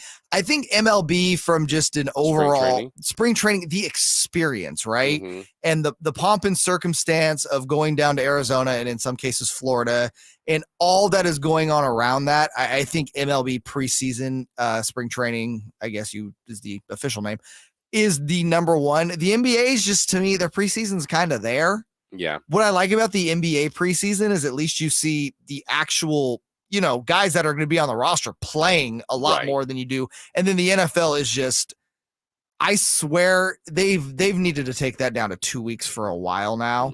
Like, seriously, one home, one road. One home, one road, call it a day. Yeah. We're at 3 now, right? It used to be 4. Yeah, and you could even still have, and more teams are doing this, but practices, scrimmages, team joint practices, that you can get a lot done in those two things. For sure. That we don't need to have on TV and see, running out these plays and all that. Just do that with practice. Yeah, the NFL preseason at max should be 2 weeks at this point because it is awful. Question 3. Question 3. After the Home Run Derby last night, a multi-part series on Derek Jeter aired its first episode. Which athlete do you think deserves a multi-episode documentary on their life/career? Jeter, I watched part of that. I'm going to record that, obviously, as a Yankee fan, a Jeter fan. I'm worried that there won't be a lot in the Jordan, just the 10-parter, just fantastic, right? Yeah, I think great that's going to always be tough to beat. And I felt like I knew all that stuff, but learned things. Well, it's also Michael Jordan. It is Michael Jordan. I know there was the Laker one that you loved. That was more of the, there was a little Hollywood flair. Oh, that's not a documentary by any stretch. Yes, exactly. Let me see here. I'm racking my brain on this one. Do you have a player or two that you've got, Jay? On my own personal that I think they had just I would love a true in-depth look at Wilt Chamberlain, both in and outside of a basketball gym. Yeah. All those stories you hear, especially those times, man, it sounds like it was wild. And I think that would make for a great one. I can't really think of any other athletes off the top. Wilt was the first one that really popped in when I read this question. Yeah, I think Muhammad Ali. I think there's been stuff done, but when you're really digging in and you're interviewing everybody, and getting great stories told, Bill Russell could be. There's a lot of social stuff there too with him, and Oscar Robertson on that level too. Yes, had a lot to say. I'm trying to think more current. Like I don't know if they're Tiger probably. Tiger, would have a lot there to we need like a real in-depth, right, honest piece about these guys. Not a fluff. Like you're not hiding from it. Like you're getting dirty. It's messy. I mean, there's some stuff that they probably the public knows, but they don't know everything, and that stuff would have to get out there. And I think that's the true, authentic self of these people. So Tyson, maybe. Well, Tyson, I feel like we've already done that a couple times though. Between his one-man shows, I think Tyson we know pretty well. His life was documented as it's been going on. You know what I mean? Time. Yeah. Yeah. As far as a boxer, I don't know. There's so many fascinating names you could really bring up. Is there a football player that comes to mind? Well, Jim Brown's got a pretty amazing background, but I'm trying to think of someone else that might even more current. We had the Bo Jackson 30 for 30 because Bo would have been really fun. Bo and Dion, I know they both had 30, but like a really deep dive into the two sport. Like I think that was so fascinating when they were both playing at such a high level and playing. Dion's taking helicopters to the World Series. Like that's crazy. Yeah, I think Dion would have actually, of the two, the more intriguing story to tell, just because Dion had so much flash coming into the league, right? Yeah. And Dion was playing in the World Series. Bo didn't play in the World Series. Dion was playing in the World Series. Then you could also get into, I wonder if there was any real politics there when the Niners brought him in, and the Giants also then brought him in a mid-season trade. Yeah. Was that 95? And if that was them trying to help one another, I don't know. I feel Deion, and then going to Dallas, where he just really took off as a superstar outside of football. Yeah, Deion would be a lot of fun. Plus, I think there'd be a little shade thrown at Deion, which in a good way. I think like there was a time where, no one threw to him, but like people would try to run at him and they would make fun that, this guy doesn't tackle anybody. Like I think there would be some people questioning like his toughness, though everybody knew he was great. I just think, there could be some good stuff there with Deion for sure. Yeah, and Michael Phelps is another one that, he's had a lot of out of the pool stuff that's really affected him, and kind of getting into his whole psyche would be interesting as well. Yeah, good call there on that one. All right, we got more to get to here on the show. Keegan takes home a cool honor. Is it just the beginning for him? We got Keegan's MVP story when we come back. Hey, you want easier access to the content you care about? You now have it. Sactownsports.com. A new way of covering the sports you love. A new digital world. The best and most expansive coverage of your local sports. Online at Sactownsports.com. Individual rates, coverage offerings, and savings may vary, subject to terms and conditions. Not available in all areas. Actual Pie customer. Workers' comp can crush a small business. Every year it would jump 5, 10, 15, 20%, even though there was never any claims. And that's where I was struggling as a growing business. That's Mike Lozier, owner of Gutter Plumber, a small business in New Jersey. A while back, Mike found his workers' comp costs rising. Luckily, he discovered Pie Insurance. From start to finish, it was extremely easy. They quickly came back to me with a plan that was affordable for me. Are you overpaying for workers' comp? Just go to trypie.com, share a few details about your business, and you could save up to 30% with no hassle or hidden fees. Like Mike, we think you'll be glad you did. I'm very happy that I moved over to Pie for my workers' comp so that I can grow my company while not breaking the bank. Find out how much you could save with Pie Insurance. Ask your agent or get a quote at trypie.com. That's TRYPIE.com. Folsom Chevy, where friends send their friends to buy, is celebrating their 30th year in business serving the Sacramento community. And that means big savings for you. If you're looking for a new gas saver, hybrid, electric vehicle, or something to pull your trailer or boat, they have an excellent selection for you to choose from. Before you go somewhere else and pay more, make sure to check out Folsom Chevy in the Folsom Auto Mall, or check them out at folsomchevy.com. And if you're looking to sell your vehicle, be sure to visit them as well. They're paying top dollar, and you don't even need to purchase a vehicle from them to sell them yours. Folsom Chevy, where friends send their friends to buy. Find new roads. Safe Credit Union is local, in your community, and member-owned. Because members are shareholders, Safe's profits, they're reinvested in you. You get lower rates and higher dividends, so you can save more, and you'll reach your financial goals faster. Now, Safe's branch staff, they're knowledgeable and ready to serve, and in-branch appointments are always encouraged at safecu.org. When you need advice about the future, well, let Safe put you first. Join Safe and be a part of the credit union movement today at safecu.org. Safe Credit Union is insured by NCUA. Billy Currington is coming back to Sac with Jiffy Lube's Country in the Park, too.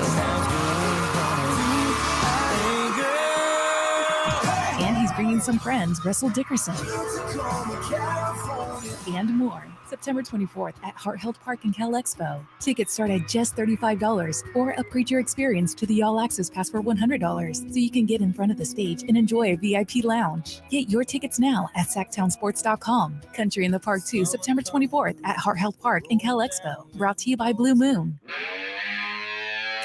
The 94th most popular celebrity from Carmichael How popular do you want to be? meets a Celtics broadcasting legend. Celtics are going to go for the win. Everybody here at Golden One Center on their feet. The Carmichael Dave Show with Jason Ross on Sactown Sports 1140. We were talking briefly about, Derek Jeter's seven-part series that aired part 1 last night. What other athletes you'd like to see? Kind of really get a deep dive into them. Some text entries here, Jay. Wayne Gretzky, because the mystery of not being a hockey fan. Yeah, I think I'd learn a lot about Gretzky. There's that Gretzky 30 for 30. I think that might be the first ever 30 for 30 was on Gretzky, wasn't it? Going to the LA Kings. Okay, well, that really changed hockey in Southern California. Yeah, it's a great one if you've never seen it. If you want a little Wayne Gretzky action, I'm not a hockey guy either, but I really enjoyed that one. I think a 30 for 30 on Ricky Henderson would be very interesting. Yeah, that would be true. Ricky's awesome. Sign me up. I told you during the break, Ricky and Griffey are my two favorite players of all time. Ricky is such a fascinating story. Yeah, we've got guys. I think a great one would be Barry Bonds, his dislike for the media, and of course, all his steroid stuff. That would be fascinating. That's from Danny in Chula Vista. Yeah, Bonds. I mean, there's a love-hate there, and you obviously got the home run just in all his career and his father. I think that'd be a really good one. You The could learn Willie a lot Mays more about him. tie-in. Yep. Yeah, for sure. Yeah. Actually, yeah, now that I think, yeah, Bonds would be good. I did not see this. Someone mentioned the Montana doc on Peacock was great. I haven't seen that it yet. Yeah, I haven't seen that one either. Is that Magic Johnson, they have one on Apple right now, don't they? Or is that coming out? No, it's out. I got to watch that one. I've been meaning to watch that one. I don't know if I can watch the Montana one because Peacock has like 3 different tiers, and I don't know if it's on the free tier. Oh, gotcha. Yeah, we want the free stuff. Let's get the free stuff. Yeah, the Kings, they go back-to-back with Summer League MVPs. Congrats to Keegan Murray. Here are the numbers for Keegan in his Summer League. And yesterday, right after the show ended, found out that he was named the Summer League MVP in Vegas. He averaged 23 points per game, 7 boards, 2 assists, nearly a steal and a half per game while shooting. Here's the great part, Jay. 50% from the floor, 40% from 3. He has the highest point per game average by a top 10 pick since 2012. Wow. And just basically looked composed, poised, looked like a veteran, never too rattled, never too high, never too low. Just, completely even keeled. And I remember even asking Fran McCaffrey, his college coach, because I go back to the press conference that Keegan had here, and he said, yeah, my mentality is pretty even, but I had to change that. When I was growing up, I kind of had an attitude, and I had a couple times where I let that get out of control in a game, and I'm like, when? Keegan Murray? Yeah, exactly. Our Keegan? And what is getting out of control for him? Did he say, I don't like that call, ref? He said, gosh darn it. Yeah, shame on you. I can't see that. I don't even see it in him anywhere. And that doesn't mean he's not competitive. There's an edge to him. Oh, for sure. It's just he doesn't show it and will never let the opponent see it. No, he's so even keeled. It's just like he flatlines almost. It seems like when he's on the basketball court. There's no high, there's no up or down. Dude hits that 3 in Orlando, and it's just against Orlando, excuse me. And it's just like, yep, that's just a normal thing for us to hit back-to-back 3s in 3 seconds. That's just what happens. That's basketball. That's like his mentality almost. And then, he hits that buzzer beater against Phoenix the other night, and it's just no emotion from him. Everyone, and I've been guilty of using the Tim Duncan reference too. Also kind of Kawhi Leonard-esque, very stoic is the way I would describe Keegan Murray. Yeah, and I think that you got to be your authentic self. That surely seems to be him, even post-game reaction, talking about big plays. He's very much on to the next and worried about getting better, and I think that's what you want. I think you want a guy that's confident and comfortable, but he's still, we got to remember, he, as much as he doesn't look like a rookie, he's a rookie. This whole year will be new to him. He'll have those rookie moments. He'll have those games that are, subpar. He'll have those games where he looks really good. But, it's that first year is getting comfortable, is feeling like you belong, learning the league, learning the nuance of back-to-backs, of travel, of taking care of your body. There's so much information you get in year one that just makes you so much more comfortable when year 2, 3, and 4 come around. And for a lot of guys, that can be a ton of information coming at them once. We hear it all the time, talking about adjusting to the speed of the NBA game. What I like for Keegan is he doesn't have to come in, and it feels like, especially on a team like the Kings over the last 16 years, when you're a rookie, there's almost this expectation, Jason, that you got to come in and be a star from day one. Because this team is so hungry for wins. The city is so hungry for a contender. It's so hungry for a good team that every time we draft someone in the first round, there's these expectations. It was on Davion last year after Summer League. Everyone expected Davion to come in and be Rookie of the Year after that performance. I feel like Keegan doesn't really have that pressure on him because this team is really going to be, when you talk about usage rate, it's really going to be the Domantas Sabonis, De'Aaron Fox show on that end. He just has to fit in. He just has to play his role. Even if he's getting 12 points and 7 boards a game, if he's getting 12 points on a 50, 40, 80 shooting stat line, that's helping the team. Oh my God, it's helping the team in so many different ways. Yeah, and you think about what, let's dream big for him. If he's somehow, some way the Rookie of the Year for this upcoming season, Aren't the Kings making the playoffs? For sure, but I don't think he will be, just because, again, I don't either, and he doesn't have to be. Right. Yeah, he doesn't have to be. I think a guy like Paolo Banchero, who I do believe is a better player, number one, but also number two, in a situation like Orlando, Paolo Banchero is going to be a high usage player. And they need him to be, and that's Yeah, okay. And I absolutely. think he's capable of that, and will do that, and is generally a league that looks at numbers, and that's part of why Keegan was the Summer League MVP. He put up numbers on a lower, percentage rate usage, but that's going to go down even more for him in the regular season. But I still think he can be productive, and maybe the numbers won't be as high. I mean, I would be shocked if he averaged 23 points a game. But to your point, Jay, as you said earlier, what if that's 12-7, but an impactful 12-7, and he makes a big play late, or a key rebound, or a smart defensive play, or just fits into the 5, and you go, this guy belongs on this team as a key piece. Exactly. And then he also has that mentality, at least it seems like, where, let's say De'Aaron's having an off game. Let's say Domantas Sabonis is having an off game, or, Herter can't find his shot. Harrison Barnes is having, one of those games where he's just not really, factoring into the offense that much. He also has that ability, it seems like, because of the poise he plays with, to automatically know, like, okay, one of these guys isn't having their best night. Let me step up. And that's where we talk about the averages, but you're going to see nights where Keegan Murray has those 25-point games that he's lights out from 3, and he's grabbing 10 plus boards. Those are going to happen, Jason, because I think he's going to be able to step in and fill in for guys that are having off nights. And when you really look at this team over the last 10 to 15 years, when DeMarcus Cousins would have an off night, there was nobody to step in for him.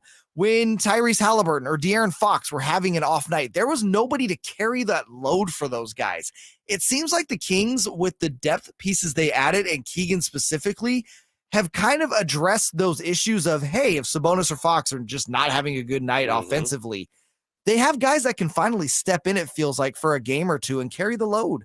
Yeah, and just as Kings fans, it is nice to see. I know it's a summer award, but for him to win the Summer League MVP, that's just cool. I'm glad he did. It was cool that Mitchell won it. Off the top of your head, Jay, some other individual great honors that have been won by Sacramento Kings players. What stands out to you? Jason Thompson with the foul championship. He did officially get an award for that? He didn't officially get an award, but I think your award. Retroactively, we need to make JT a plaque. Yeah. And with that plaque, he needs that foul title recognized. So that's a big one. We really need to, that's a wrong, that we need to right at some point. But other than that, it's probably what? Tyreek with the Rookie of the Year, the 25-5. Yeah.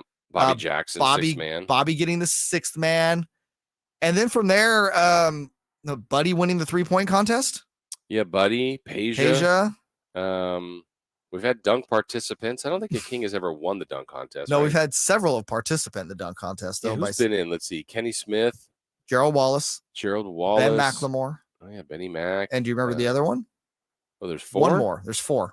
Okay, Gerald Wallace, Ben McLemore. 86 dunk contest. 86.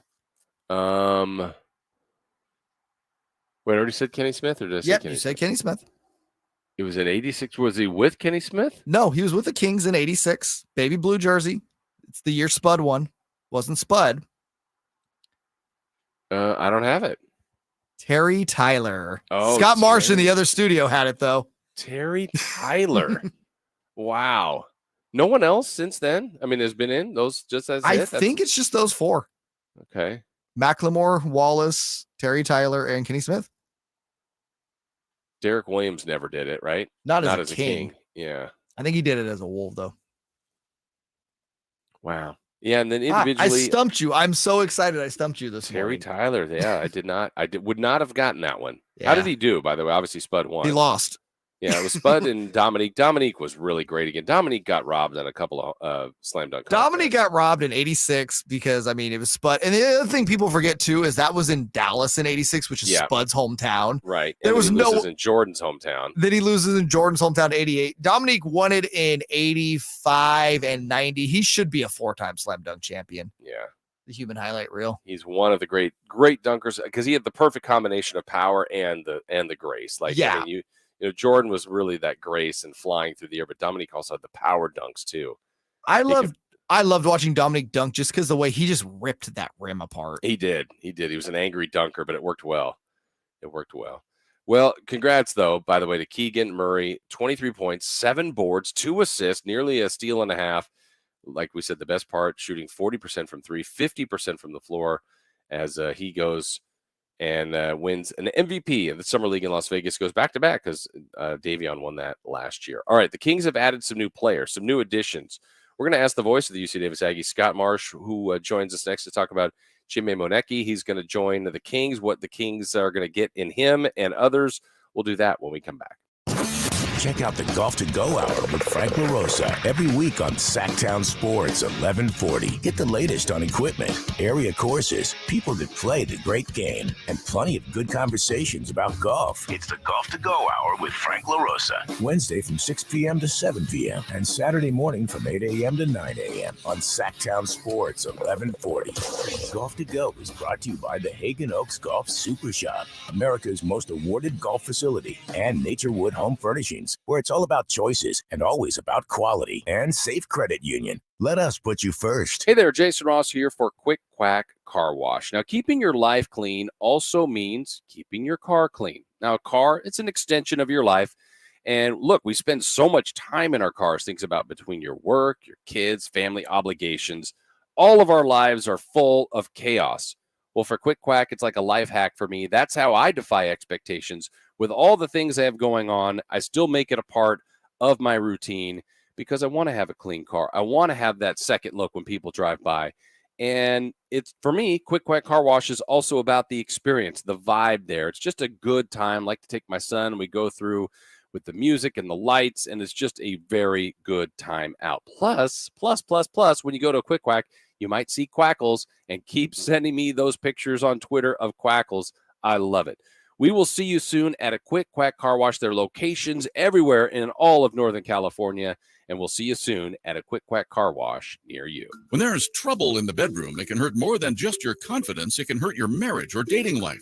Not knowing if you'll be able to perform at any moment doesn't help either. Pacific Men's Clinic can help. Go to the clinic that specializes in one thing, making your love life the best it can be by solving the problem at its source. Pacific Men's Clinic's non-invasive procedure. It's safe and pain-free. Call 916-545-7577 for your free consultation now. That's 916-545-7577. Right, and the purchase markets are doing this thing and that thing. Shelby, as I always say, you're the captain of the ship that gets everybody through those waters. What's going on over at United Wholesale Lending? We are heavily focused on purchase business right now. This is the time of year, I know. You would think more people go and see houses, but how is that working as opposed to rates scaring people? Are we still seeing that huge influx of people going out there? Well, there's some more inventory that's coming onto the market, and the market is shifting from a seller's market to a buyer's market. Even with the interest rates going up, now the market is kind of softening up and making it easier for home buyers to get their offer accepted and also to get a better deal. You can pre-approve them on the phone in under 15 minutes without even running their credit. But what you also do is you give them the exact things they need to knock out personally so that they can get into homes. That's exactly right. We create a roadmap to get them in the position to buy a house. RefinanceWithShelby.com. That's RefinanceWithShelby.com. NMLS number 279051. BRA number 01864354. It's the Carmichael Dave Show with Jason Ross. The only local sports show in the morning on Sactown Sports 1140. That's right. Good morning. Back here on the show, Jason Ross, JayMarZZ. Carmichael Dave is off this week. We were talking about good individual honors by the Kings. Big Shep mentions Mitch winning the All-Star MVP. Of course, that was a huge one. Jay, Can't believe we forgot that. I know. But Big Shep and others are out there to correct us and help us, keep us on line. We appreciate that. The Sacramento Kings have a new Summer League MVP in Keegan Murray. He's going to be a huge part of the Kings. But Kings are looking to add more and get some more depth and some other faces to potentially help with this franchise. And the voice of the UC Davis Aggies, Scott Marsh, is joining us now. Scott's in studio. Yes. I'm in my home studio. Dave's on vacation. Scott, what world are we in now? This is all bizarre stuff right now. It is completely turned upside down. No question about that. How are you doing? I'm doing fantastic. I've enjoyed listening to you guys on my way in, and you guys are holding down the fort, doing a fantastic job with Dave, who I believe is out for the 37th consecutive day now. Yeah, he's got the Cal Ripken streak going in another way. Scott, Jay was mentioning yesterday, we were anticipating maybe you being in the outfield catching some of the home runs at Dodger Stadium yesterday. What happened? Don't rub salt into that wound, please. Yes, it was my hope, expectation that I was going to be at the All-Star game today, and it kind of fell through at the last minute. So if there's any consolation, I'm here with you guys. I'm not going to say it's a small one, but it's pretty darn small, actually. It's pretty small. It's pretty small. Pretty granular. Well, you have been the voice of the Aggies for a long, long time, called many great things, many great teams in football and basketball, but also individuals. What can you tell us about the Kings' latest signing, which is really cool that, for one, that a UC Davis Aggie in Chima has a chance to be a member of the Sacramento Kings? Yeah, it's fantastic. And everybody around Aggie land is so excited for Chima. And this is a kid who just believed in himself. You know, when he was at UC Davis, he believed he was going to be in the NBA. And of course, after he graduated from there, he went overseas for a few years, but he never lost the belief that he was going to get back to the NBA. He had a lot of friends in the NBA. He was born in Nigeria, moved to Australia, came over, just a great story, but was good friends with Dante Exum. And so when Dante was with the Utah Jazz, he would come to a lot of Kings games, and I'd always see him there, of course, doing the, game night show. And he'd always come up to me and say, I'm going to play on this floor one night, And awesome. in talking to assistant coach John Metzger-Jones, he posted on his social site a text that Chima had sent him, and it said flat out, by the time I'm 27, I will be playing in the NBA. Screenshot that. So wow, good for him. Yeah, so it's great to see a true dream come fulfilled here. Yeah, and everybody's got a different path. Obviously, he's not a lottery pick. He's not drafted. He's had to work to do this, and was a really good college player. But there's a lot of really good college players, Scott, and you know that. So that next jump is significant. And chasing the dream, I mean, there's so much admiration I have for that. Like, he could have stopped, he could have given up, but he's chased it. And just the reality of being in a Kings camp. Now, I don't know where he's going to fit in, but tell us about the player. What are the Kings getting in a guy? Again, he's on the fringe of the roster, but he's got a shot. Yeah, no doubt. So this is what's so interesting, because at UC Davis, of course, I mean, being at 6'6", he could jump out of the gym, right? So he was playing the 5'4" inside a line. He was the most dominant big man in the league at his size. Nobody could contain him or keep him off the glass. I mean, he was literally a Moses Malone type player in terms of just missing shots, getting rebounds, putting them back up and in. He was a double-double machine. But his weaknesses at that point were 3-point shooting and defense. And if anybody knows anything about the UC Davis program, and of course, former player Jim Les with the Kings as well, is that he demands defense out of his players. So there was always a little bit of tension there with Coach Les and Chima on the defensive side, because they wanted more out of him. They knew how good he was. And, that was the one thing that might have held him back. But, in all reports, listening to Coach Brown and coaching with the Nigerian national team, they're praising the defense and how hard he's been working. And certainly at 6'6", he'll serve a much different role in the NBA. He's always had the speed, athleticism, the play the 2 or the 3, which was, I would anticipate, would be his natural NBA position. But it's certainly a transition from where he was back in his college days. Yeah, from the 4-5 to that 2-3. I mean, it's a big change, and you could see how he could dominate maybe at that position if people just couldn't handle his motor. But I think you referenced the Nigerian national team. That's obviously the connection with Coach Brown, and I think familiarity probably gives him his best chance to make his impact on this team. Well, no question about that. Mike Brown obviously likes him, and Jordi Fernandez and the crew that coached that Nigerian national team. And I'm sure to some extent there's some loyalty there, right? They know Chima, and they like him probably as much as a person, as a player. So they're giving him this opportunity. But certainly the opportunity would not be there if they didn't feel there was a real possibility that Chima could help the organization. I know he was on the team, if I'm right, Scott, when you guys went to the tournament and took on Kansas. So, okay, that's a jump in talent. How did he do? The Aggies were hanging with Kansas for a while in that game, but how did he do individually out there? Yes, the Aggies had the lead throughout a good portion of that first half. Obviously, it slipped away as, a lot of those 1-16 matchups have a tendency to do. But to put it in perspective, because I went back and I looked at that box score from that game. So Kansas, in their starting 5, you can appreciate this because they had a couple of Kings players on the roster. So Frank Mason was the starting point guard. Josh Jackson was their starting forward. Steve Mikhailuk was their outside shooter. And Devontae Graham was on the team also. Oh, my gosh. They were loaded in their center.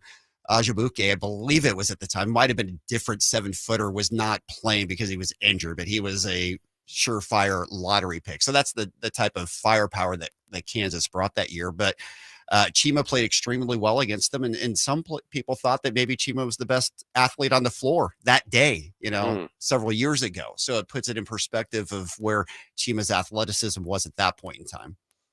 So he's has a shot. He's on the Kings, or at least gets a camp invite. We'll see where that goes. Just Scott, overall too. You watch the Kings. You do the game night. You're covering the Kings all the time. Where are you on the excitement meter here for the Kings going in? Because we've been down this road before, where people get excited, then you see the team win 28-32 games, and it's just disappointing. But what do you think about the off-season moves and where the Kings are heading into the next season? Well, it certainly feels like every move that's been made is logical.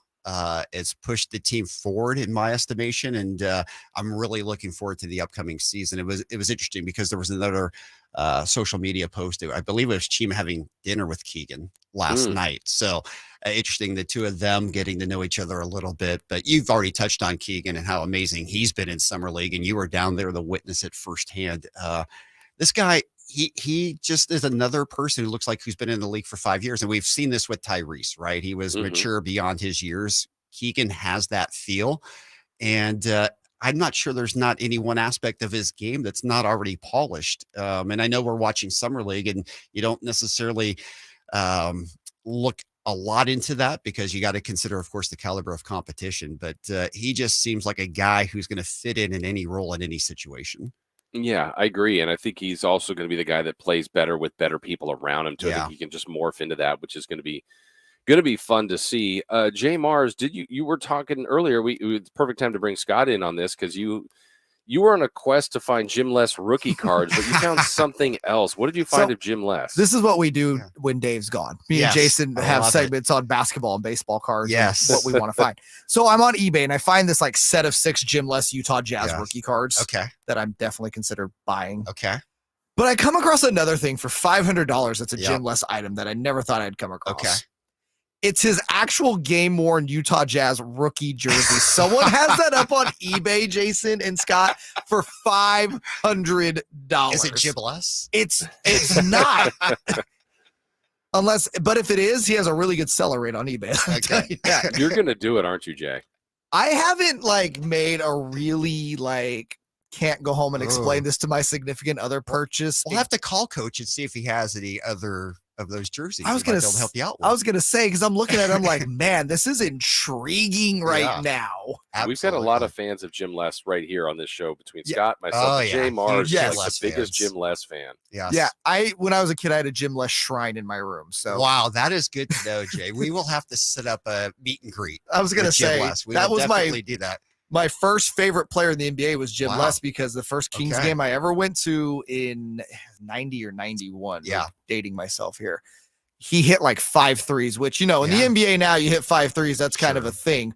In 1990, if you were hitting 5 threes in one game, you were a god. Yes. Well, he won the percentage title.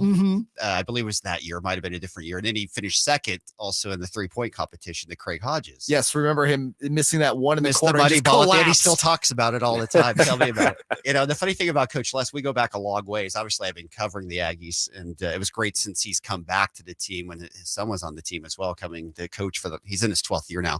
But when we were covering Kings training camp, they were at the Rec Hall. It was called at UC Davis at the time, back in the early 90s. And as a student, I was covering Jim Les as a player for the Kings. And so I got to know him way back when. And of course, Jason was out at UC Davis as well. He remembers those days when the Kings had their training camp at UC Davis. Wow. Lots of fun. For sure. Yeah. I'm thinking, Scott, when you're a shooter like Jim Les was, you never lose it. Does he win shooting competitions at all? Yeah, there's a lot of free throw competitions amongst the players. And of course, they always finish practice with the half court shot. And I would say Coach Les makes it more than most of the players do to finish the sessions before a game or all of that. Of course, there's some of the players making it too, but Jim Les still has a shot. Is there do they ever have any fun challenges during practice? Does anyone ever try to challenge Coach Les and, hey, you lose a 3-point contest to him, it's wind sprints or something? I don't see them running so much, but there are players challenging him. I know that there's guys who still want a piece of the coach for sure. I have to go back real quickly to what you guys were talking about, because the conversation was so good. So Terry Tyler in that dunk contest, I have to say, as a high school student, I went to the Terry Tyler basketball camp. Really? At Where was American that? River College. Okay. Wow. And it was great. It was like the first season the Kings were here in 86 or whatever. I was a freshman in high school. And anyways, so Was he teaching you how to dunk? yeah, I'd still be at that camp if that were the case, Jason. But the coolest part about it is that Terry Tyler was very good friends with Julius Erving. Really? And so Oh, wow. unannounced, unexpected, the doctor showed up at Oh, come Terry on. Tyler's camp. And so they took all the campers into one of the classrooms and they showed the video of Dr. J. You know, it's the longtime announcer, Julius, the doctor. Thing. And then they bring us back into the gym and Dr. J's in his Sixers, uniform. And he challenges one person to a game of 1-on-1, one of the campers. And it's a memory, of course, I'll never forget. I mean, Terry Tyler probably dunked it 300 times. That's fine. That's great. But it was Dr. J. Were you the camper? At the camp. I was not the camper chosen. I'm still upset about it. Did you get a picture with him at least? I don't have I have a picture of the camp, but I don't have an individual photo with Dr. J, Oh, unfortunately. man. That would be great. But the one photo I really wanted was when I interviewed Michael Jordan. It was my first year working at the station. The Bulls were in their 70-win season, or 72-win season, right? They were working out at Arco Sunday morning. I was the only one covering it. There was one cameraman out there. And so I got to talk to MJ for about 5 minutes, just solo interview, getting cuts. They didn't want my interview, but they wanted his voice, right? We're sending it out nationally. Camera guy came up to me and said, I've got a great picture of you and MJ together with your mic with MJ. Long story short, all season long, asking the guy for the photo. At the end, he said, you know what? The tape actually got eaten up in the machine as I was trying to take it off. I don't have that full video. of it. I'm still mad about that. I would be too. Yeah, still ticked. Oh man, So- I just picture you at the Dr. J camp. That one camper's going 1-on-1 with Dr. J. Meanwhile, Scott's on the other court battling Terry Tyler 1-on-1. It's like, bring it, Tyler. And that would have been the only two people on that side of the court, too. But Terry Tyler could dunk. He was a great could throw dunker. it down. Yeah, he was great. That's awesome. Well, Scott, thank you for joining us. So, Kings fans, I mean, we don't know. I wish the best of luck for Chima. Obviously, he's on the fringe of this, but I mean, chasing a dream. That's so awesome. Well, if there's one thing about it, Chima believes in himself. He's going to do That's absolutely everything, right? And even if he ends up with Stockton, right, he's got an opportunity here. And, when you have that kind of belief, you just seem to find a way to make it happen. For sure. That's awesome. All right. That's Scott Marsh joining us. Thank you, Scott. We appreciate that. We talk about the Derby again, another successful show last night in Los Angeles. We recap that next. Breaking news, the latest happenings with your favorite teams. Do you ever wonder about what the heck all these kids are doing on the computers all the time? Stay up to date with all of it by following us on Instagram and Twitter. Excuse me, gentlemen, a little update for you. At Sactown 1140. Hello, this is Joe Cordell. Divorce touches all areas of your life. Family, friends, career, retirement. Few things in life affect so much. At Cordell & Cordell, we have a lot of experience protecting these interests for clients across America. In the process, we've come to know our clients pretty well. If you're a guy facing divorce, your chief concern, if you have kids, is to preserve your role in their lives. As to assets, you probably prefer tax-deferred savings over cash, and you likely would rather give up an asset than to pay maintenance. Also, lest you think we didn't notice, you want to pay as little to divorce lawyers as possible. Near the banks of the Sacramento River, Perry Dye of the famous Dye family of golf architects designed Bartley Kavanaugh Golf Course as Sacramento's #1 course for fun. Dye's design and mixture of holes assures players of a fun-filled day with friends. Bartley Kavanaugh's moderately sized greens and generous fairway landing areas make for an affordable and fun round of golf. After golf, relax on the outdoor veranda with a cold beverage or a tasty meal. For tee times, visit BartleyKavanaugh.com. It's Sacramento's #1 course for fun. Hey, it's Carmichael Dave talking about my friends at American Energy. $49 tune-up offer. I did it 2 weeks ago. You should do it too. It's only $49 for an air conditioning tune-up, and you get a free indoor air quality test. Oh, it's so simple. Call today to schedule your appointment with my local friends at American Energy at 916-520-9990. Catch the 916 there, 520-9990. A+ rating with the Better Business Bureau. Been around since 81. Go to AmericanEnergyAir.com. 5X480. Dayton B100 V-Belt, one of the many parts Grainger carries. It's also the item that helped Rob carry the day. The job was on hold, deadline fast approaching. But a quick search on Grainger.com and Rob found his part. And with same-day pickup at his local branch, he and his crew got the job done, safely and on time. Get supplies and solutions for every industry with real-time product availability. Call, click Grainger.com, or just stop by. Grainger, for the ones who get it done. When the world's best players get fitted for new golf clubs, they want to see their ball flight outdoors. Why should you settle for any less? The Hagen Oaks Player Performance Studio is the area's unquestioned leader in delivering a new age of golf club fitting to Northern California. With 14 trained, skilled professionals to show you how to hit the ball farther and straighter, satisfied customers have increased their yardage, improved their games, and gained confidence. Call 916-808-2531 to get started. That's 808-2531 for longer, straighter drives.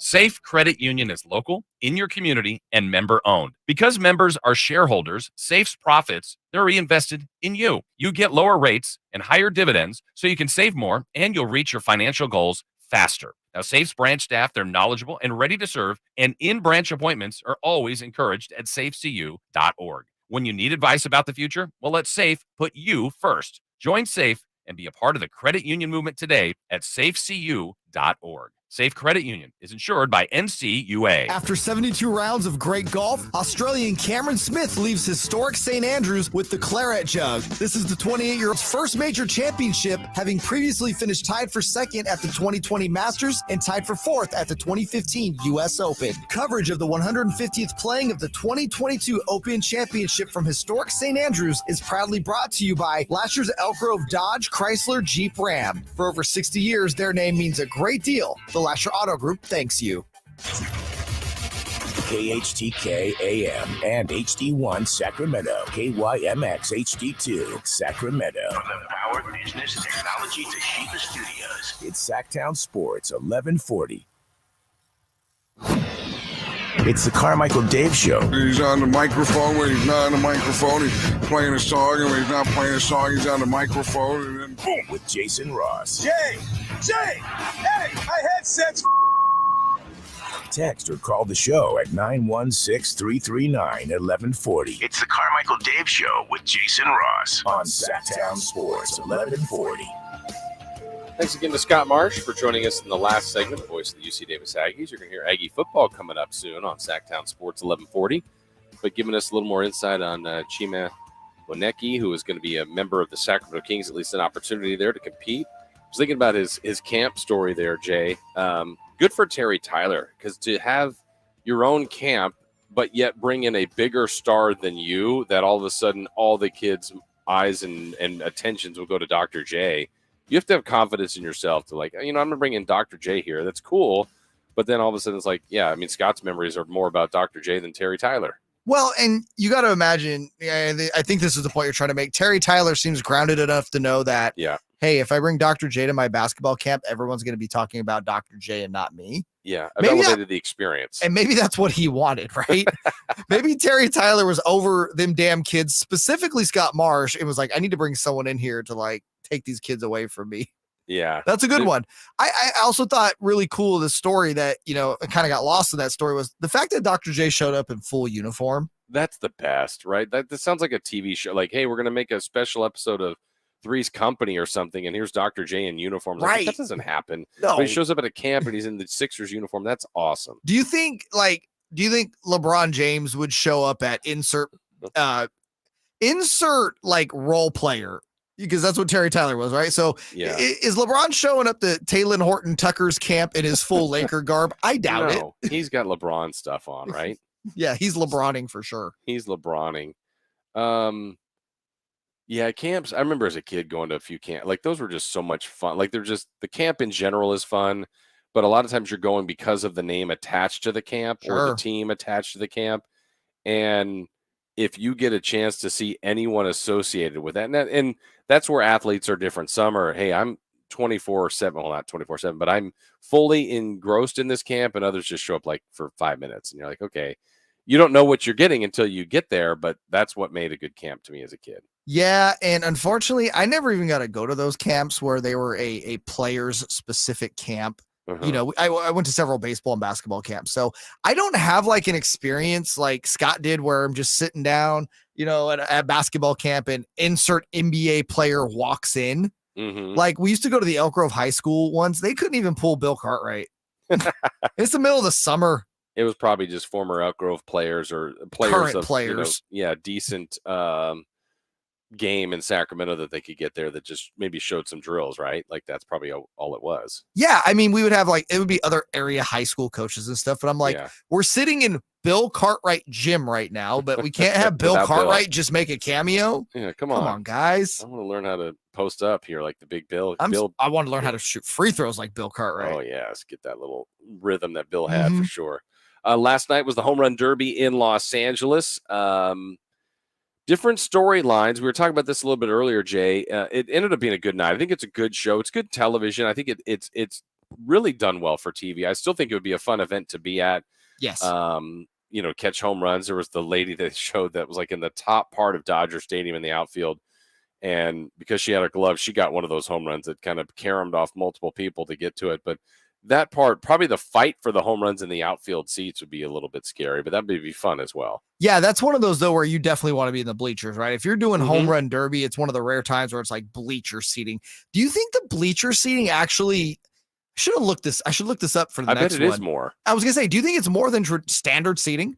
Yeah, I think if you're there to truly watch it, maybe behind home plate to really see like that home run take off, like you can just tell the no doubters. But if you're there to try to get into the action, yeah, you got to be in the outfield there. And the one part about Dodger Stadium, which has been this way forever, they're bullpens, and they have those little gaps in each left and right where, the ball could just fall into the dirt and nobody gets those home runs. No, and you saw a few go to center field that I'm like, oh, that's true. There's a cameraman out there that's probably collecting home run balls. Yes. Which, why not?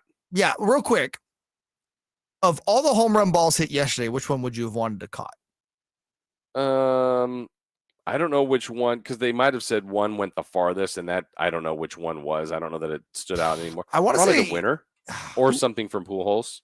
I was gonna say I would want that last Pujols one. Yeah, like to me, that's if you're not getting the Juan Soto winning home run ball, I think Pujols' last one is probably the souvenir to take home, right? Yeah. And what's interesting about the Derby, too, we talked about this. I mean, they have it in bracket style, and that's fine. I think everybody knows that going in. If we kind of recap it, at the beginning, Julio Rodriguez was just such a show. Corey Seager was good. He had 24. Exactly. But, he had the most of everybody, right? Yeah, he had the most of anybody that lost in the first round, but he just got upstaged by Julio Rodriguez, who in the first round was at 31, 32, something like that. Yeah. Seager 24 was great. It was one of the best numbers put out there. But it's the head-to-head matchup, and I don't know that they need to change that personally. But when I look at the home run totals overall, Julio Rodriguez hit 81 home runs, and Juan Soto won the thing with 53. But that just sounds weird.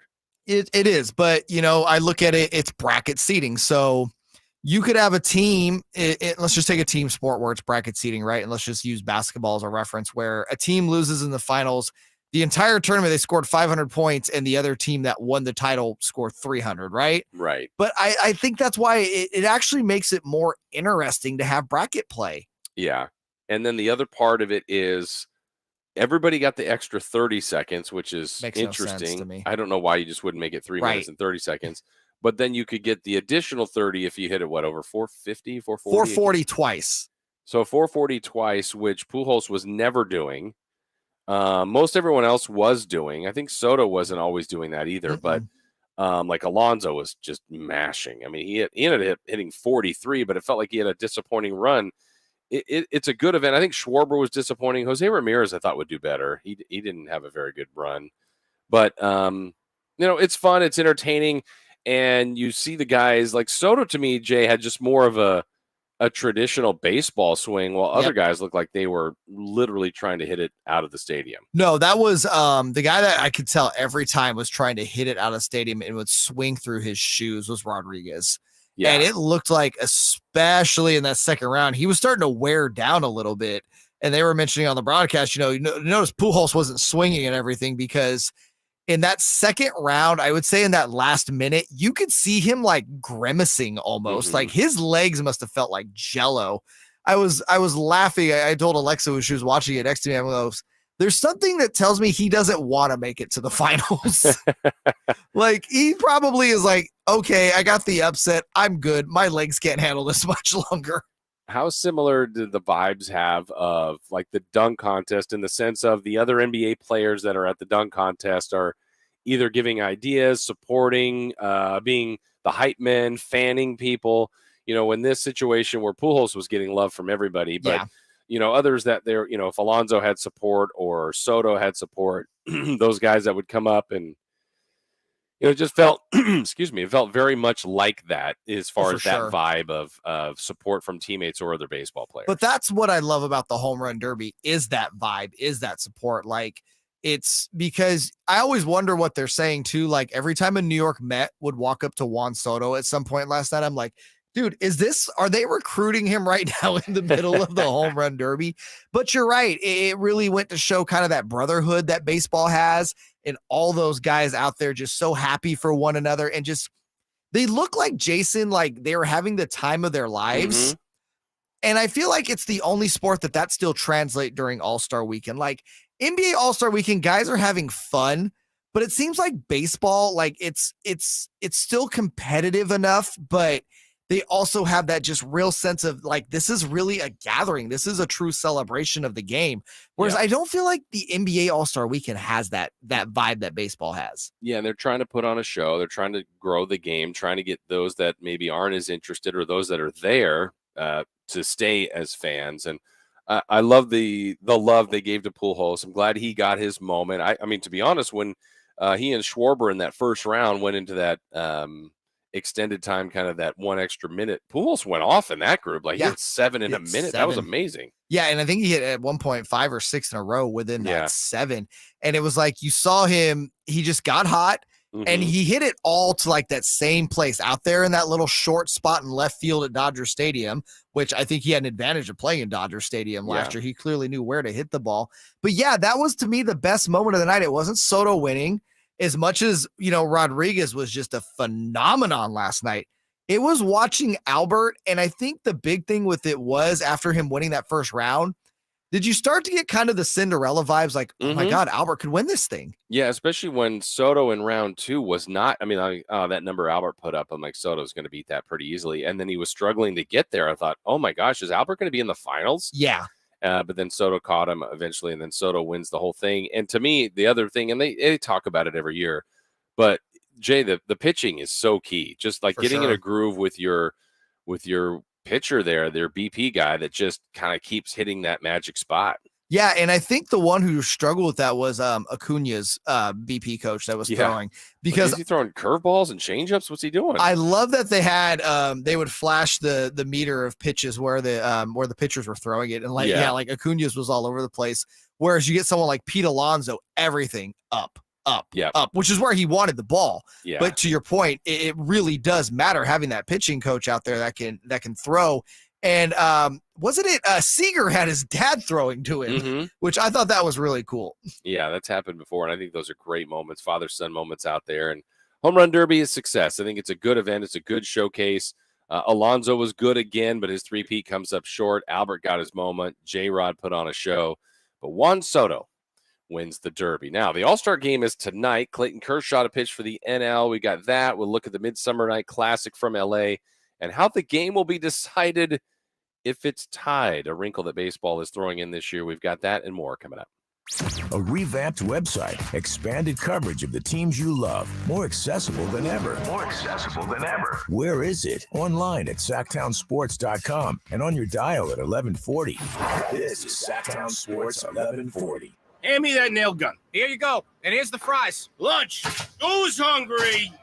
Maybe instead of loading up a nail gun with French fries to feed the crew, we should just order lunch through Easy Cater. Food from all our favorite restaurants. My bad. On time and as ordered. Delicious. Load up the hot dogs while I think about it. Some food just doesn't work at work, but Easy Cater just does. Food for work on time and as ordered from over 85,000 restaurants. Order 24/7 at EasyCater.com. I'll ring you up in a second. Kim, can you see if we have more acid wash? Desmona's Thrift Store is the spot for killer vintage finds. Oh, that looks fabulous on you. Hey, can you do the register? But her sales clerk situation feels pretty threadbare. Oh, yeah, let me clear out that fitting room. Indeed can help her hire great people fast. I need Indeed. Indeed, you do. We instantly connect you with quality candidates whose resumes on Indeed match your job description. Earn up to $500 in sponsored job credits by conducting interviews on Indeed. Visit Indeed.com/credit. Terms and conditions apply. Want the best movie experience in town? Join Sactown Sports IMAX Pass by visiting SactownSports.com and sign up today. You can win tickets to see Nope at the Esquire IMAX Theater. You know they've been here for a combined 50 years. The Carmichael Dave Show with Jason Ross on Sactown Sports 1140. Carmichael Dave is back with us next week. Jason Ross, JayMarZZ. Rolling right along. Taking you till 9 o'clock. Then the Jim Rome Show. We'll have Cattles and Rami this afternoon. Just Rami, though. Nick's off as well for a couple days. So we appreciate all of you checking us out here on Sactown Sports 1140. Got the All-Star game tonight. I still say the All-Star game is the best of the showcases, right? The Pro Bowl, just throw that out. I mean, that's whatever. That's is what it is. What do you like? I don't even call that an All-Star game at this point because 50% of the guys selected don't even play. Right. And then so it's like at this point in the NFL, if you can't make the Pro Bowl, you suck. Because there's so many opportunities. And I love football and I love everything about it. But like, I just have never, ever, ever been remotely interested in the Pro Bowl. I know I have never watched a full one. I think I barely watched any plays ever from a Pro Bowl. I'll see the highlights at the end of the day. NBA is fine. I enjoy it. I know it. I take it for what it is. I think it's gotten better with this Elam ending, Jay. I think they've done a better job with that. And, we've had, I think 2 years ago was a really good All-Star game.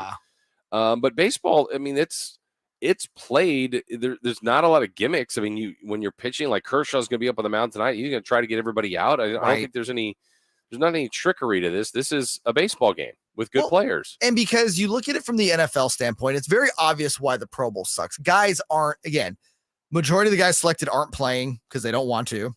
And then the guys that are playing, you might as well be playing flag football out there. Right. Like no one's trying to get hurt. Basketball, kind of the same thing, right? Everyone's just like, let's not play defense because if we just go out here and put out highlights, the likelihood someone get hurt is remote. And we haven't really seen any All-Star game injuries. And then, but they pick it up towards the end. But also during the 80s, though, the NBA All-Star game was really competitive. We'll get back to that in a second. Baseball, it's still one of the things you're right. Like, what is Kershaw going to do? He's not going to go up there and lob the ball. Right. Like, you can't do that. Batters aren't going to go up there and just not swing the bat. A ground ball gets hit, you're not just going to field it where, like, in football, if there's an 80-yard throw, the cornerback is not chasing down the receiver. You still have to play the game. There's no, think about it. Like, what shortcuts can you take in a baseball all-star game that you can take in football or basketball? Yeah, you're right. I mean, a pitcher's not just going to float one up there. I mean, it's just not going to happen. You don't get a position player pitching because you're trying to, you got enough all-star pitchers out there. You're trying to get people in. You might get one inning as a pitcher. You might get 2, maybe 3 at-bats if you're a starting player, but likely 2. I mean, so you're trying to maximize every opportunity you get, and it's already hard in a baseball game if you get 4 or 5 at-bats. Now you're trying to get 1 or 2 and pitch 1 inning to be seen and noticed. You got to do something pretty spectacular. Yeah, that's why it's interesting when you excuse me, the MVP, like you look at who wins the All-Star MVP game. It could be someone that just pitched 2 shutout innings. Right. It could be a guy who went 1 for 2 with a home run, just because you're right. Those opportunities to do something great are so rare. You start thinking back to like 1989. Bo Jackson, I believe, won the MVP because he led off with a home run and he robbed one. That's it. Yeah. That's all he had to do. That's what he did. And tonight, they've done different things with the All-Star game, thinking they need to spice it up. I personally don't. I think it's run fine just as it is, but we had several years back where the winning team, the winning league, would host the World Series, or at least have home field advantage, let's say, in the World Series. They're now saying, Jay, if tonight's game is tied after 9 innings, there'll be a home run derby to decide the winner. Now, that is a gimmick, but that one I enjoy. It's a great gimmick. It's actually a gimmick they should consider for the regular season. And I make no jokes about that. I think it's terrific that there's nobody wants extra inning All-Star game, right? Right. And you remember several years back with the rain and ended up in a tie. Shout out to Bud Selig. To me, this is about pomp and circumstance. It's the All-Star game. What is the most pomp and circumstance thing in baseball? It is the home run. Why not end it that way? It's going to create again, you're going to watch it, number one. It won't take very long, number two.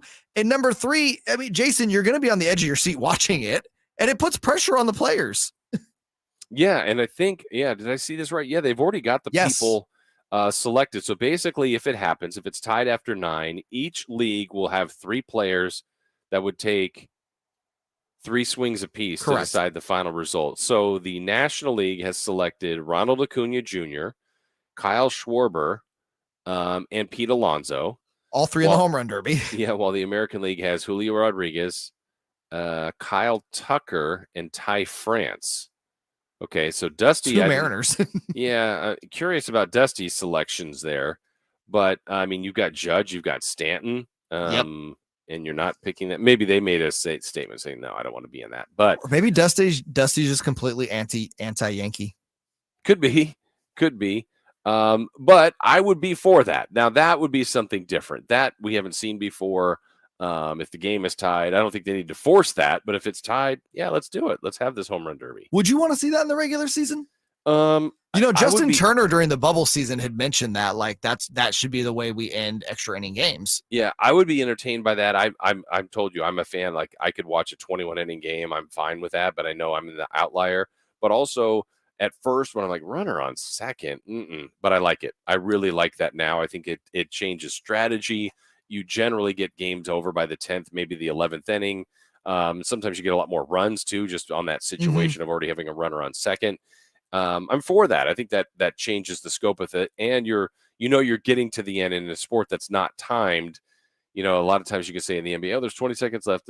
Game's almost over. You still might get 5 minutes of overall time. Right. In this case, though, you're likely going to end your baseball game pretty quickly with that runner on second. So home run derby, you'd end it faster too. Yeah, you would. And I think maybe the sweet spot might be, similar to soccer and hockey both, right? Don't they do an overtime period or maybe even 2 overtime periods before they go to a shootout? Yeah. Play 1, maybe 2 extra innings. If it's not over by then, go to a home run derby. Right. End it that way. Shortens the game, maybe elevates your best players. Home run's probably the most exciting thing in the sport anyway. So you still had a chance to win in regulation with a couple extra innings. Yeah. So if you didn't get it done by 10 or 11, go to a home run derby because every team has a power hitter that can put them out. Yeah. I didn't see, Jay, though, I'm guessing this is the case. So let's say tonight's tied.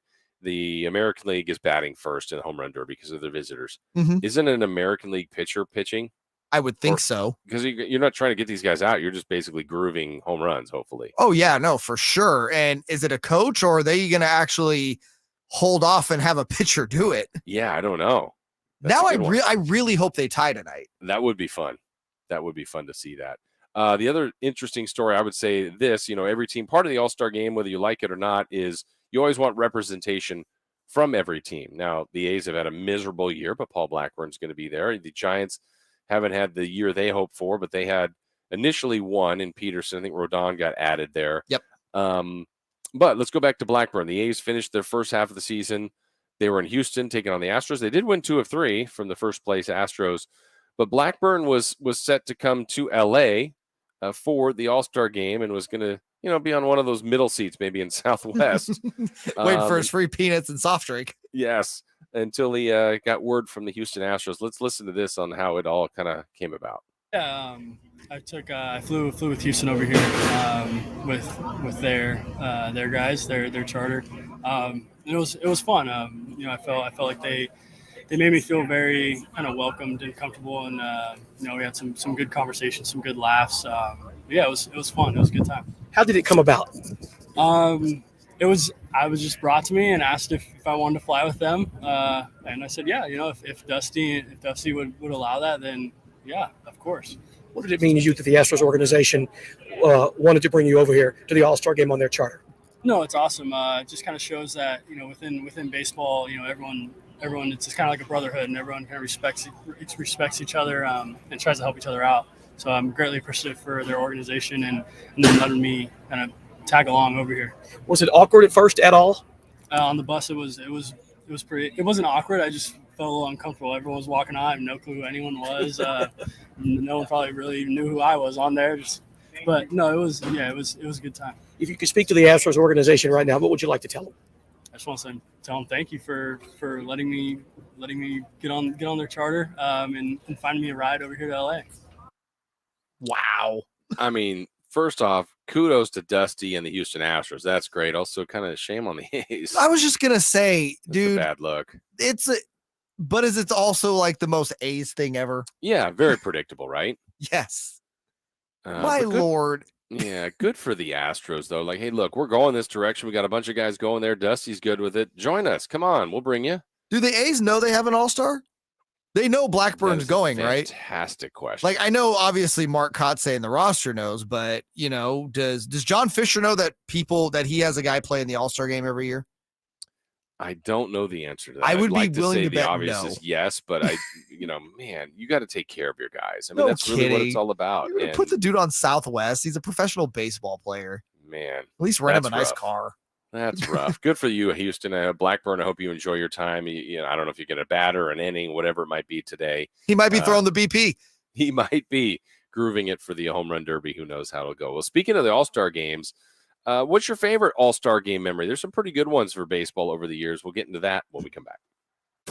Sactown Sports 1140 is broadcasting live on YouTube. To me, it's a must-watch. Check out the Carmichael Dave Show with Jason Ross and the Cattles and Rami Show. Plus, get exclusive content. Search Sactown Sports 1140 on YouTube. Folsom Chevy, where friends send their friends to buy, is celebrating their 30th year in business serving the Sacramento community. And that means big savings for you. If you're looking for a new gas saver, hybrid, electric vehicle, or something to pull your trailer or boat, they have an excellent selection for you to choose from. Before you go somewhere else and pay more, make sure to check out Folsom Chevy in the Folsom Auto Mall, or check them out at folsomchevy.com. And if you're looking to sell your vehicle, be sure to visit them as well. They're paying top dollar, and you don't even need to purchase a vehicle from them to sell them yours. Folsom Chevy, where friends send their friends to buy. Find new roads. Yams, carrots, peas. Immune health is important. Salmon, swordfish, almonds. And when it comes to vitamins and minerals, healthy foods hold them all. Pumpkin, peppers, beets. But can you hold them all? Oh, so full. Sunrise Natural Foods has the healthy foods and the largest selection of immune-boosting supplements your body needs. So eat healthy and supplement too, with a great selection of health from Sunrise Natural Foods. Learn about monthly specials at sunrisenaturalfoods.net. Rate and the purchase markets are doing this thing and that thing. Shelby, as I always say, you're the captain of the ship that gets everybody through those waters. What's going on over at United Wholesale Lending? We are heavily focused on purchase business right now. This is the time of year, I know. You would think more people go and see houses, but how is that working as opposed to rates scaring people? Are we still seeing that huge influx of people going out there? Well, there's some more inventory that's coming onto the market, and the market is shifting from a seller's market to a buyer's market. Even with the interest rates going up, now the market is kind of softening up and making it easier for home buyers to get their offer accepted and also to get a better deal. You can pre-approve them on the phone in under 15 minutes without even running their credit. But what you also do is you give them the exact things they need to knock out personally so that they can get into homes. That's exactly right. We create a roadmap to get them in the position to buy a house. RefinanceWithShelby.com. That's RefinanceWithShelby.com. NMLS number 279051. BRA number 01864354. Individual rates, coverage offerings, and savings may vary, subject to terms and conditions. Not available in all areas. If you're a small business owner, listen up. Pi Insurance wants to give you one of those aha moments, the kind that could save you money. Workers' comp is probably one of the biggest costs you face. But did you know that insurance providers have flexibility in setting their prices? That's right. But many don't bother giving small businesses the savings you deserve. Instead, you can get lumped in with other businesses and overcharged. Pi Insurance was created to change that. With Pi, you get a quote tailored specifically to your business, and you could save up to 30% with no hassle and no hidden fees. And with helpful representatives just a call away, it's easy to understand why Pi is rated excellent by customers on Trustpilot. Take 3 minutes to see how much you could save with Pi Insurance. Ask your agent for Pi or go to trypi.com. That's TRYPIE.com.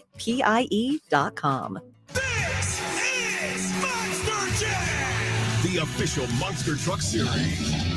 Witness the world's best drivers competing in your favorite Monster Jam trucks, like Gravedigger, Megalodon, and more. Who's ready for more racing? Witness exciting head-to-head competition. Be part of the action. Let's hear it. Make some noise. Tickets on sale now. Returning to Golden One Center August 5th through 7th. Opening night tickets start at $15. Restrictions and additional charges may apply. Stimulating conversation about kitchen gadgets and baseball cards. I think that's really crazy interesting. It's the Carmichael Dave Show with Jason Ross on Sactown Sports 1140. Jay, we didn't get into the baseball cards today. I'm over here for those of you on YouTube. We have time. We have two segments left, friend. Okay, today's binder. Oh, that's old school. Another old school baseball card album. Okay, first. Oh boy, this is a good one. First person in the binder. We talked about him several times on the show earlier today. Terry Tyler? One of baseball's all-time great players. You want a jersey of this player in a Dodger uniform. Ricky Henderson. Oh man, lots of Rickies. Lots of Ricky. Ooh, those are old Rickies. Page O Rickies. Is that a rookie with the Ricky? Yankee, sticker on the inside. Do you have a bunch of? You have to have Ricky Yankee cards, right? Oh yeah, let's see. Let's take a look. Let's take a look. That whole binder is look-see. Ricky Henderson cards, Here's by the way. Ricky. Here we go. Getting some Yankee rookies. There he is. Yes. Page 4. I haven't been in this binder in forever. So we go Ricky Henderson. Who's next? Okay. Next up in this magical binder, outfielder, 80s stud. Unfortunately, no longer with us. Tony Gwynn. Well, the good guess. Kirby Puckett. Yes, Kirby. I loved Kirby Puckett. Kirby Puckett was amazing. Think I had a few of these. 1987 Kirby Puckett All-Stars. Oh, you have literally an entire page of the same card. I love that. That's a problem. Is it though? I don't know. We go from Kirby to one of the great hitters of that time. Legend has it, always ate chicken before every game. Pedro Serrano. 3,000 hits. Pete Rose. Played in Boston. 3,000 hits played in Boston. Wade Lefty. Boggs. Yes. Go Wade Boggs to then what I think is the best hitter. My guy, you just mentioned him, San Diego. Oh, here he gets his own page. Anthony Gwynn. Tony Gwynn. Do you have a Tony Gwynn rookie card? I do. Really? I do. Not in the binder. He gets that. Special, that's locked up somewhere. Special attention. Then I was going through a phase of liking the Doc Gooden. Love Doc Gooden. Okay. Who else is in this binder? Oh, you didn't seem to be sold on Dwight Gooden. No. Not a Gooden fan? No. Okay. Well, this is back when I was a youngster collecting. When you were a wee lad. Then I go to Jose Canseco. Josie. Okay. He's just got one page for Canseco. Then I got some Strawberry Love. Okay, I like Daryl. Do you have a Canseco rookie? I do. Wow. I do. All right, that's this binder. There Do you have go. a Strawberry rookie? I do. Wow. Yeah. Do you have a Bonds rookie? I do. Wow. Come on, you've got those. I don't have a Bonds rookie. You don't? I have several a Griffey rookie, but I have no Bonds rookie. Let me see here. I'm gonna grab from this other. Like Jesus. I said, you just have them all surrounding you. Well, I'm been in quarantine in this room, and you need some things to do when you're isolated. Jason has rearranged his Kirby Puckett All-Star cards 56 times already. I'm gonna grab just a random batch of. You want? Let me see. Let's do some hoops. You got hoops? I'm just grabbing this stack of things that have been sleeved and this isn't even a good batch. Let's see what we got in here. Justin Jefferson from the NFL. That's good. Oh, these are Rookie debut. recents. Yeah, that's a nice one. Good old school Dan Marino. Who we got? A Chase Young rookie. Okay, I don't know if that's going to be anything. Let's see. Tua rookie. There we go. Look at you. This is amazing. Oh, Kyle Pitts, Trevor Lawrence rookie. That's nice. Oh, you came up on some good stuff recently then. Yeah. So, I was organizing. Okay. Anyway, there's a little bit of stuff. Fun. There's your rookie. There's your baseball card minute. It's in my football and favorite basketball cards. segment of the show. Yes. Is what is in Jason's binder. That sounds dirty. Ryan and Sactown, did you guys chew the gum in the card packs? Of course I did. Yeah, 30 years later. Yeah. Now That's a dare. They're still around. Like if you get an old school pack, so you can still have the gum, but good luck. That's a jawbreaker. Dude, the gum is a weapon. You can make a shank out of that gum. Yeah, for sure. For sure. Tonight we get the baseball all-star game. Jay, it's in Los Angeles. It's going to be fun. Clayton Kershaw going for the National League. Is it McClanahan or something for the American League? What are your favorite memories? My favorite thing about McClanahan, real quick, though, here's my favorite McClanahan memory. You have a favorite thing about him? Yes, Dusty Baker said he's never seen him pitch. That's my favorite McClanahan story. Go on. That's good. That's good. All-star game memories. We talked about the authentic nature of the game. I think it's just good in principle. I think it's played true to the sport. I like that. They do compete. They do want to win. When I think of the All-Star game, though, to me, part of the charm of it can be, it's, as they always say, it's a kid's game. You want to show a reflection of fun.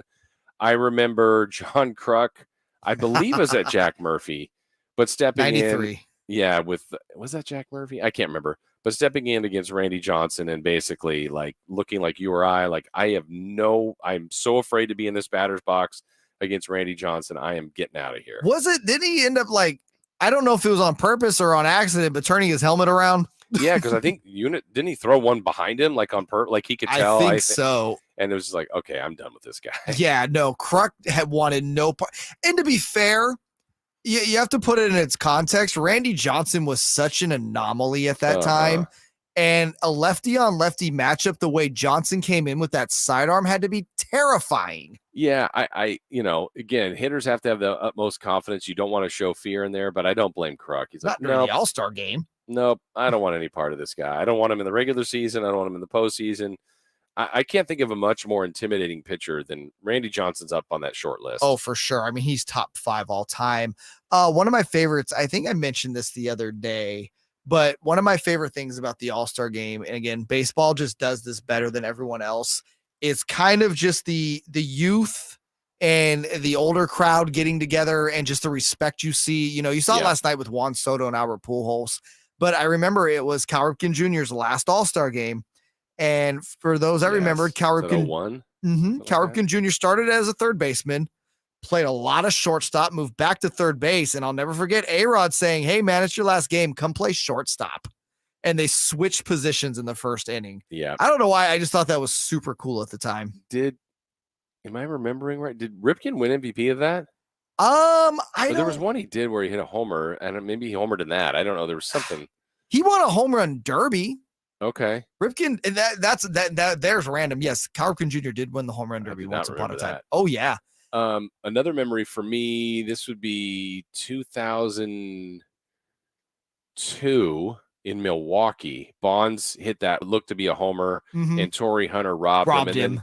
And then the fact that Bonds meets him out there and like picks him up and is like, kind of it just having fun. You're like, and especially for Bonds, which was not to us, to the media, to the fans, the most warm and fuzzy and likable guy. That looked like a fun, silly moment. Like, look, these are just kids. Now they're growing up playing. And Bonds is like, man, you took my home run away, but like in a playful way. I thought that was great. Was that Bonds' last All-Star game? It wasn't, right? No. Okay. I don't think so. Do you remember in Boston when they brought Ted Williams out? Oh yeah, and wasn't that also a bunch of old timers? But yeah, or like. But Ted Williams in Boston, man, that was golf just cart iconic. That was a huge moment. The only thing that ruined that, I shouldn't say ruined that moment, but obviously it was just like a really bro moment, was his son John Henry. I forgot what hat he put on him, but it, basically got it sponsored. Gross. Yeah, well, you go through John Henry. I don't even think he's no longer with us, correct? John Henry Williams, Ted Williams' son. I don't know the answer to that. Yeah, I do. I believe he passed away. But yeah, basically, just making a buck off his old dad. I was like, wow, bro, that's low. Wasn't there one? There was one not that long ago, maybe within the last 10 years. I remember that went a bunch, like 15, 16 innings. Let me see if I can find that. Is that the game that they eventually called and just called it a tie? I feel like that was also 0-2, and everybody gave C-League grief for that, and then they decided to say, okay, we're going to break the tie, and the winner gets. It was 2002 that tied 7-7 and 11. No, it was 2008 that went 15 innings. At Yankee Stadium, it was 4-3. Wow, 4-3, 8. Yeah. Ugh. I'm trying to see. Is this there's some random MVPs too, because the MVP, like you said, you could go 1 for 1 and have a double that scored the run that won the game. You're the MVP, baby. Let me see. Lay some of these on me. I'm gonna go from 80 on. Ken Griffey Sr., Gary Carter, Dave Concepcion, Fred Lynn, who at the time, and I think still has the stat, only a Grand Slam and All-Star history. Gary Carter again, Lamar Hoyt, Roger Clemens, Tim Raines, Terry Steinbach won it. The great Terry Steinbach. In 88, Bo Jackson, that one you brought up earlier, leadoff home run. Julio Franco, there's Cal Ripken Jr. winning one. Ken Griffey Jr., Kirby, Fred McGriff, Jeff Conine, Mike Piazza, Sandy Alomar, Roberto Alomar, Pedro Martinez, Derek Jeter, Cal Ripken Jr. again. Wow, Garrett Anderson won an All-Star Game MVP. Alfonso Soriano, Miguel Tejada, Michael Young, Ichiro, J.D. Drew, Carl Crawford, Brian McCann, Prince Fielder, Melky Cabrera won it as a Giant. I don't remember that. I remember that. The Milkman. Then he got suspended for PEDs. Oh boy, 8-0. National League won that. Mariano Rivera, Mike Trout, Eric Hosmer, Robinson Cano, Alex Bregman, Shane Bieber, and last year's All-Star Game MVP, Vladimir Guerrero Jr. Can I go over some of the random Oakland A's All-Stars? Because every team has to send an All-Star. Yes. I'm gonna throw some. Did you ever find the one who'd you tell me? Ed Sprague Jr., which I believe. Let me look. I could have sworn because that is random. That is as random as it gets. Was it? Maybe it wasn't with the A's. Now that I'm looking at it, but I know Ed Sprague made an All-Star team. But let me give you some of these interesting names that have made the All-Star team for the A's since the late 90s. Remember Ben Grieve? Of course. 1998. Double himself. John Jaha. Okay. Jason Isringhausen. Keith Falk. Remember Keith Falk? Oh, yeah. And those aren't even the most random ones. Here are the really random ones. More random than that list? Okay. Justin Dusher. Okay. Dusher. I can't remember. He made it twice. Dusher. Yeah. Dan Herron. Oh, gosh. Andrew Bailey. Trevor Cahill. Wow. Ryan Cook. The great Grant Balfour. Yes. Derek Norris. Stephen Vogt made it twice. Man. Yonder Alonso. Okay. Those are just a few of them. Man. I look back, I'm like, and some of those teams weren't terrible, but some of them were bad. Yeah, no, some of them were really bad. Man. Well, everybody has to have a star, and they'll do that tonight when they announce everybody. And sometime like, hey, who's the Pirates All-Star? Who's the, Tigers All-Star? The Pirates is probably more random than the A's. Oh, for sure, because half the time I'm going to look that up in the break. Who else is on the Pittsburgh Pirates? All right, we've got our final segment to wrap up this Tuesday show with a look at the news. And again, we'll test JayMarZZ's ability to guess the ages of those we call celebrities. We'll do that next. You want more Kings coverage? Sactown Sports 1140's giving it to you. You'll be watching and thinking, man, like, I guess Keegan, he's maybe not as good today. And then you look up and he's got, 12 and 8 and it's, the second quarter and he is just so calm, so efficient. I think it's absolutely what Sacramento needs. I think there's this sense that something special is starting to fall into place. Log on to SactownSports.com for exclusive content. SactownSports.com. Kelly Blue Book is the one-stop shop for pricing, fixing, selling, and instant cash offering. Instant cash offer is exactly what it sounds like. An official offer to buy or trade your car. Just enter your VIN or license plate, answer a few questions about your car's history, and what kind of condition it's in. In minutes, you'll receive an offer to sell or trade your car that you can be sure is fair. Then choose a dealer to purchase your car and schedule a time to meet. For all of the its, KBB.com. I'm sure you've heard the phrase, let Safe Credit Union put you first. Well, that phrase is honest, genuine, and sincere. Hi, this is Frank LaRosa for Safe Credit Union. At Safe, you're not a number. You are part of a member-owned, community-focused family. Explore the benefits of saving, borrowing, and investing with a partner who puts you first. Safe Credit Union is insured by NCUA. Hey kids, it's Carmichael Dave talking to you about Capital Casino. Summertime heat is here, and Cap Casino, Sacramento's #1 poker room, wants to invite all of you to soak up some air conditioning, hang out, have some food, have a beverage. Always the most variety of table games in the region. Always the best food, the best service, and the best action. 411 North 16th Street in downtown Sacramento. For more information, log on to capital-casino.com, and please gamble responsibly. 1-800-GAMBLER. There's nothing like hearing the songs you love on local radio with no subscriptions and no monthly fees. But there's a new bill in Congress that could stop the music. If passed, this bill would tax your local radio station simply to play the music you love. Text LOCAL to 52886 and ask Congress to support local radio stations. Help us keep you connected to the music, local news, weather, and traffic that you need each day. This message furnished by the National Association of Broadcasters. Golf to Go is brought to you by the Hagen Oaks Golf Super Shop. Here's Frank LaRosa. Shooting lower scores isn't always about changing your swing or equipment. Sometimes it's as simple as changing how you hit certain shots on the course. Molly Braid, a Golf Digest Best Young Teacher, sees a classic mistake on uphill chips. Players will grab a sand wedge thinking the high-lofted club will get the ball in the air, but instead, the ball pops too high and comes up short. Use a club with less loft, Braid says. Grab your pitching wedge, 9-iron, or even 8-iron, depending on how far you hit the ball. Set up with your hips and shoulders in line with the hill. The handle is going to come back, and there will be added loft to the club, so it will have more height, like a sand wedge. Your pitching wedge and your 9-iron don't have as much loft as your sand wedge, but when you're hitting from a steep uphill lie, your pitching wedge is going to produce sand wedge-like results. You'll get that high trajectory up and over the hill to land soft on the green. That's your Golf to Go. I'm Frank LaRosa. Greetings, Sacramento. It's Doug Christie here with the Good Feet store asking, when was the last time you did something nice for your feet? If you're like most people, your feet get attention only when there's a problem. That can mean something painful, maybe real painful, like plantar fasciitis. That was me. I counted on my feet to make a living, but ignored them until almost too late. Fortunately, I found the Good Feet store, got my free personalized fitting and test walk, and in 20 minutes, I left with my expertly fit Good Feet 3-step arch support system. The pain was no more, and my feet have never felt so comfortable. I'm a Good Feet believer, and you can be too. Come in for a free fitting and test walk. Visit the Good Feet store in Sacramento, Roseville, Stockton, and Modesto. Online at goodfeet.com.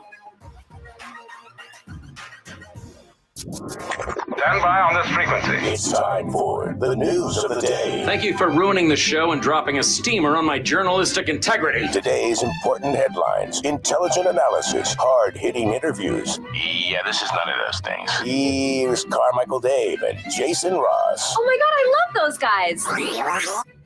And once again, no Carmichael Dave today. He'll be back with us next week as we continue here on Sactown Sports 1140. Jason Ross, JayMarZZ. We got the news coming up in a moment.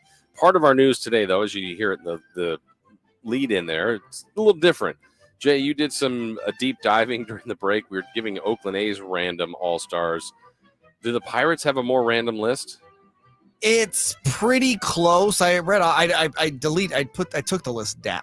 Okay. But there were some names I recognized on there. Jason Kendall, I think Freddie Sanchez, Mark Melanson, AJ Burnett, Andrew McCutchen. That was about it. Everybody's got to have one, and that's what makes it difficult with some of these teams that haven't had success, like the Pirates. It's such a long drought. There was a time I did that graphic, or that stat, I should say, not graphic. Baseball, the one thing it has had, Jay, is pretty much every team has either won a World Series or competed for and been in the World Series. I think it's now down to, since like 1979, the Mariners. I know the Cubs were on that list, and then obviously they won. And then the Expos / Nationals were on that list. They competed for one. Isn't it just the Mariners? Yeah, because even that you think about it, all the way through since like 79. So now I know that's going back to get Pittsburgh in there. Let me look at all the teams really fast. Orioles made it in that time. Red Sox, Yankees, Rays, Blue Jays, White Sox, Guardians, Tigers, Royals, Twins. Yep, Astros, Angels, A's, not the Mariners. Rangers. Oh no, they were in the World Series. They were in the World Series twice, right? That was a great World Series, by the way, with the Cardinals, where they should have won. They were there down to the last pitch. Yeah, Game 6 was one of the great games ever. Braves, Marlins, Mets, Phillies, Nationals now have been there. Cubs, Reds, Brewers. Even the Rockies have been there, man. Yep, Cardinals, Diamondbacks, Rockies, Dodgers, Padres, Giants. Yeah, it's just the Mariners. The Mariners, the Sacramento Kings of Major League Baseball. Yeah, since 1979. So, I mean, that's a long time back, but that gets you the Orioles, that gets you the Pirates, that gets you some of these other teams. And, man, that's good that they get everybody in there for the most part, but you got to take advantage of it when you get that opportunity. Oh, for sure. And, Mariners riding that 14-game winning streak coming out of the All-Star break. Maybe this is their year, darn it. Maybe this is it, Mariner fans. Maybe. Probably this not, is though. it. Oh, by the way, look at this. Shout out to Mr. Sign Lady. Nico sent me on Twitter a direct message here. Heard you talking about your baseball card binder. Here's page 1 of mine. See that autographed Willie Mays? Oh, man, this is legit. He has an autographed Willie Mays sitting in a binder. Yeah, well, this is what it says here. Let me see. I'm going to give you the 9 players on this front page. There's a combination of a Sockers. That's Yastrzemski and Schnelling, maybe Schilling. Duke Snyder, Nellie Fox, Jesus, Warren Spahn, Al Kaline, Brooks Robinson, Roger Maris, Carl Yastrzemski, and an autographed Willie Mays. Wow. Get that thing protected besides the binder. No offense to your 9 Kirby Puckett All-Star cards, Jason, but I think he just one-upped you. 10-upped me. My goodness. All right. I got to fight fire with fire tomorrow. I got to bring it a little bit better when I'm presenting cards on the show. Let's give you some news of the day. No, I think you should just quit while you're ahead or behind in this case. I can't catch up, huh? No. I won't catch up on that. He just kind of DM'd you and also knocked you out. Yeah. And a lot of people, I prefer the older cards. I think the Same. They're awesome way cooler. Stuff. Awesome stuff. Okay, let's see what do we got for today. Today is July 19th. It is National Daiquiri Day. When's too early for a daiquiri? 49? Do you know who Lloyd Banks is? Lloyd Banks. Remember G-Unit? Yeah. Okay. So we once went to Makuni with Lloyd Banks once upon a time, and he had too many strawberry daiquiris, and they had to call an ambulance. Oh, no. That's my whole story. Oh, okay. Too many is what? 5, 6? He had 1. Seriously? Swear. Wow. Next thing we know, he's outside of the restaurant, head hung over, and they're calling him an ambulance. So that daiquiri must have been pretty strong. And everything it turned out okay, though. G-Unit. Yeah. G-Unit. Let's see. What else we got for you today? Today is also National Words with Friends Day. Do people still play that? I used to. I haven't played that in a long time. I don't know. I remember when Words from Friends was really popping off, but that was 7-8 years ago, I feel like. It's been that long? Yeah, I haven't played in a long time. Do people still Wordle? I was on a regimen every day, but I will say this, I've not done it in a while. So it's been on a week or 2 hiatus. But I was doing it every day. Challenge the mind, Jay. Keep it sharp. Yeah, good way to do that. Yes. On this date in 1910, Cy Young won his 500th game. It would not only be cool to be a stud like that, but then to have an award named after you. For sure. No, if you have an award named after you, you're important. Yeah. Better than, would you rather have an award named after you or a surgery like Tommy John? An award. Usually surgery is not a John, positive. Though, could be you and I, common people that aren't in baseball. We can go, I had to get Tommy John surgery, where you and I are not going to win the Cy Young Award. Okay, but what would Jason Ross and Justin Marshall's surgery look like? What's the surgical procedure there? I guess that plays into it. Yeah. I don't know, but it's pretty cool to have either way, to have something named after you in a good way. I mean, Tommy John in the end is a good surgery. Usually these pitchers come back. Almost everybody has to get Tommy John nowadays. Yeah, but having to go get Tommy John surgery is not good. And the recovery doesn't sound fun either. At all. A movie released on this day back in 1995, July 19th, the movie Clueless. Oh my gosh, iconic. Maybe top 10 most iconic 90s movies. It's a very iconic 90s movie. I have not seen that. I obviously saw it when it came out. I saw it probably shortly thereafter. Is it rewatchable? I haven't watched it. It's rewatchable for sure. Okay. So it still holds up? I mean, I haven't watched it in years, obviously. Paul Rudd looks the same. Well, that's just it. Okay. We're saying that LOL, but no, Paul Rudd looks the same. Yeah. I haven't seen that one in a long time. Maybe I'll rewatch that. Also, let's see what other date on this day. July 19th, 2011. Crazy Stupid Love. Did you ever see that movie? Oh, I love Crazy Stupid Love. Is that that's with Steve Carell, right? Yes, Ryan Gosling. And Ryan Steve Oh, Carell. fantastic. Very good movie. David Lindhagen, when they make fun of whatever his name is, Kevin Bacon. Yes. There's a couple of the first time I saw it. There's a good twist in there that I was totally floored by. But that's a very enjoyable movie. Yeah, and Emma Stone, big fan. Big fan. Big fan. All right, Jay, it's that time. Celebrity Yes. birthday time. Let's see how one JayMarZZ does guessing the ages of these celebrities that are enjoying birthdays today. Let's say a big shout out and happy birthday to the one, the only Benedict Cumberbatch. Oh, the great Benedict Cumberbatch. Wonderful name. How old is he turning today? He's not dead? Whoa. Wait, who's Benedict Cumberbatch again? He is in. He's in one of the new Marvel. He's Doctor Strange. Yeah. Oh, I'm shooting in the dark here. 58. He is 46. Ah.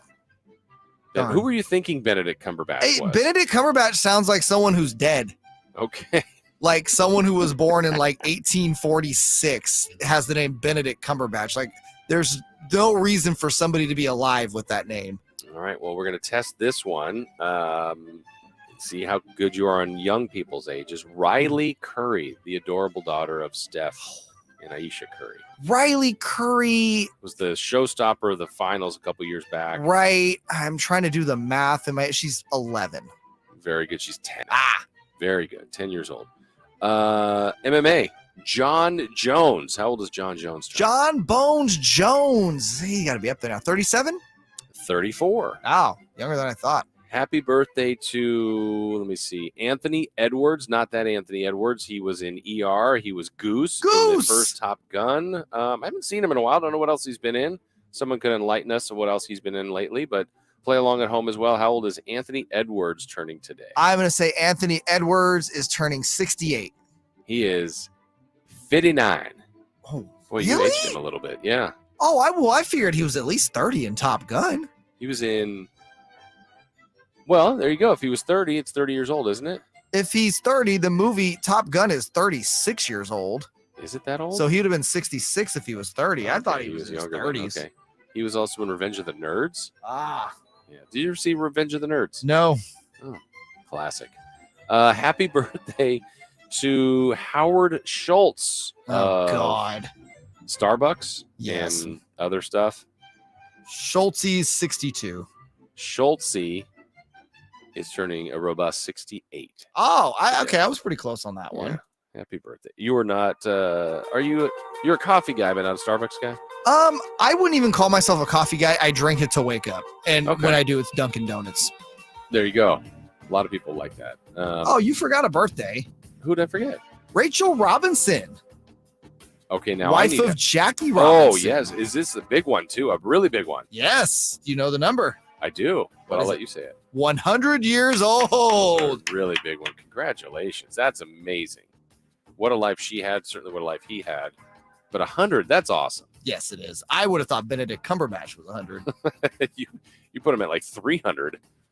My goodness. All right, that's it for us. Thank you to Scott Marsh for joining us earlier in the show. Thank you to JayMarZZ. I'm Jason Ross. We are back tomorrow. Enjoy the All-Star game. Enjoy Jim Rome, who comes your way next right here on Sactown Sports 1140. See ya. Hello, this is Joe Cordell. Divorce touches all areas of your life. Family, friends, career, retirement. Few things in life affect so much. At Cordell & Cordell, we have a lot of experience protecting these interests for clients across America. In the process, we've come to know our clients pretty well. If you're a guy facing divorce, your chief concern, if you have kids, is to preserve your role in their lives. As to assets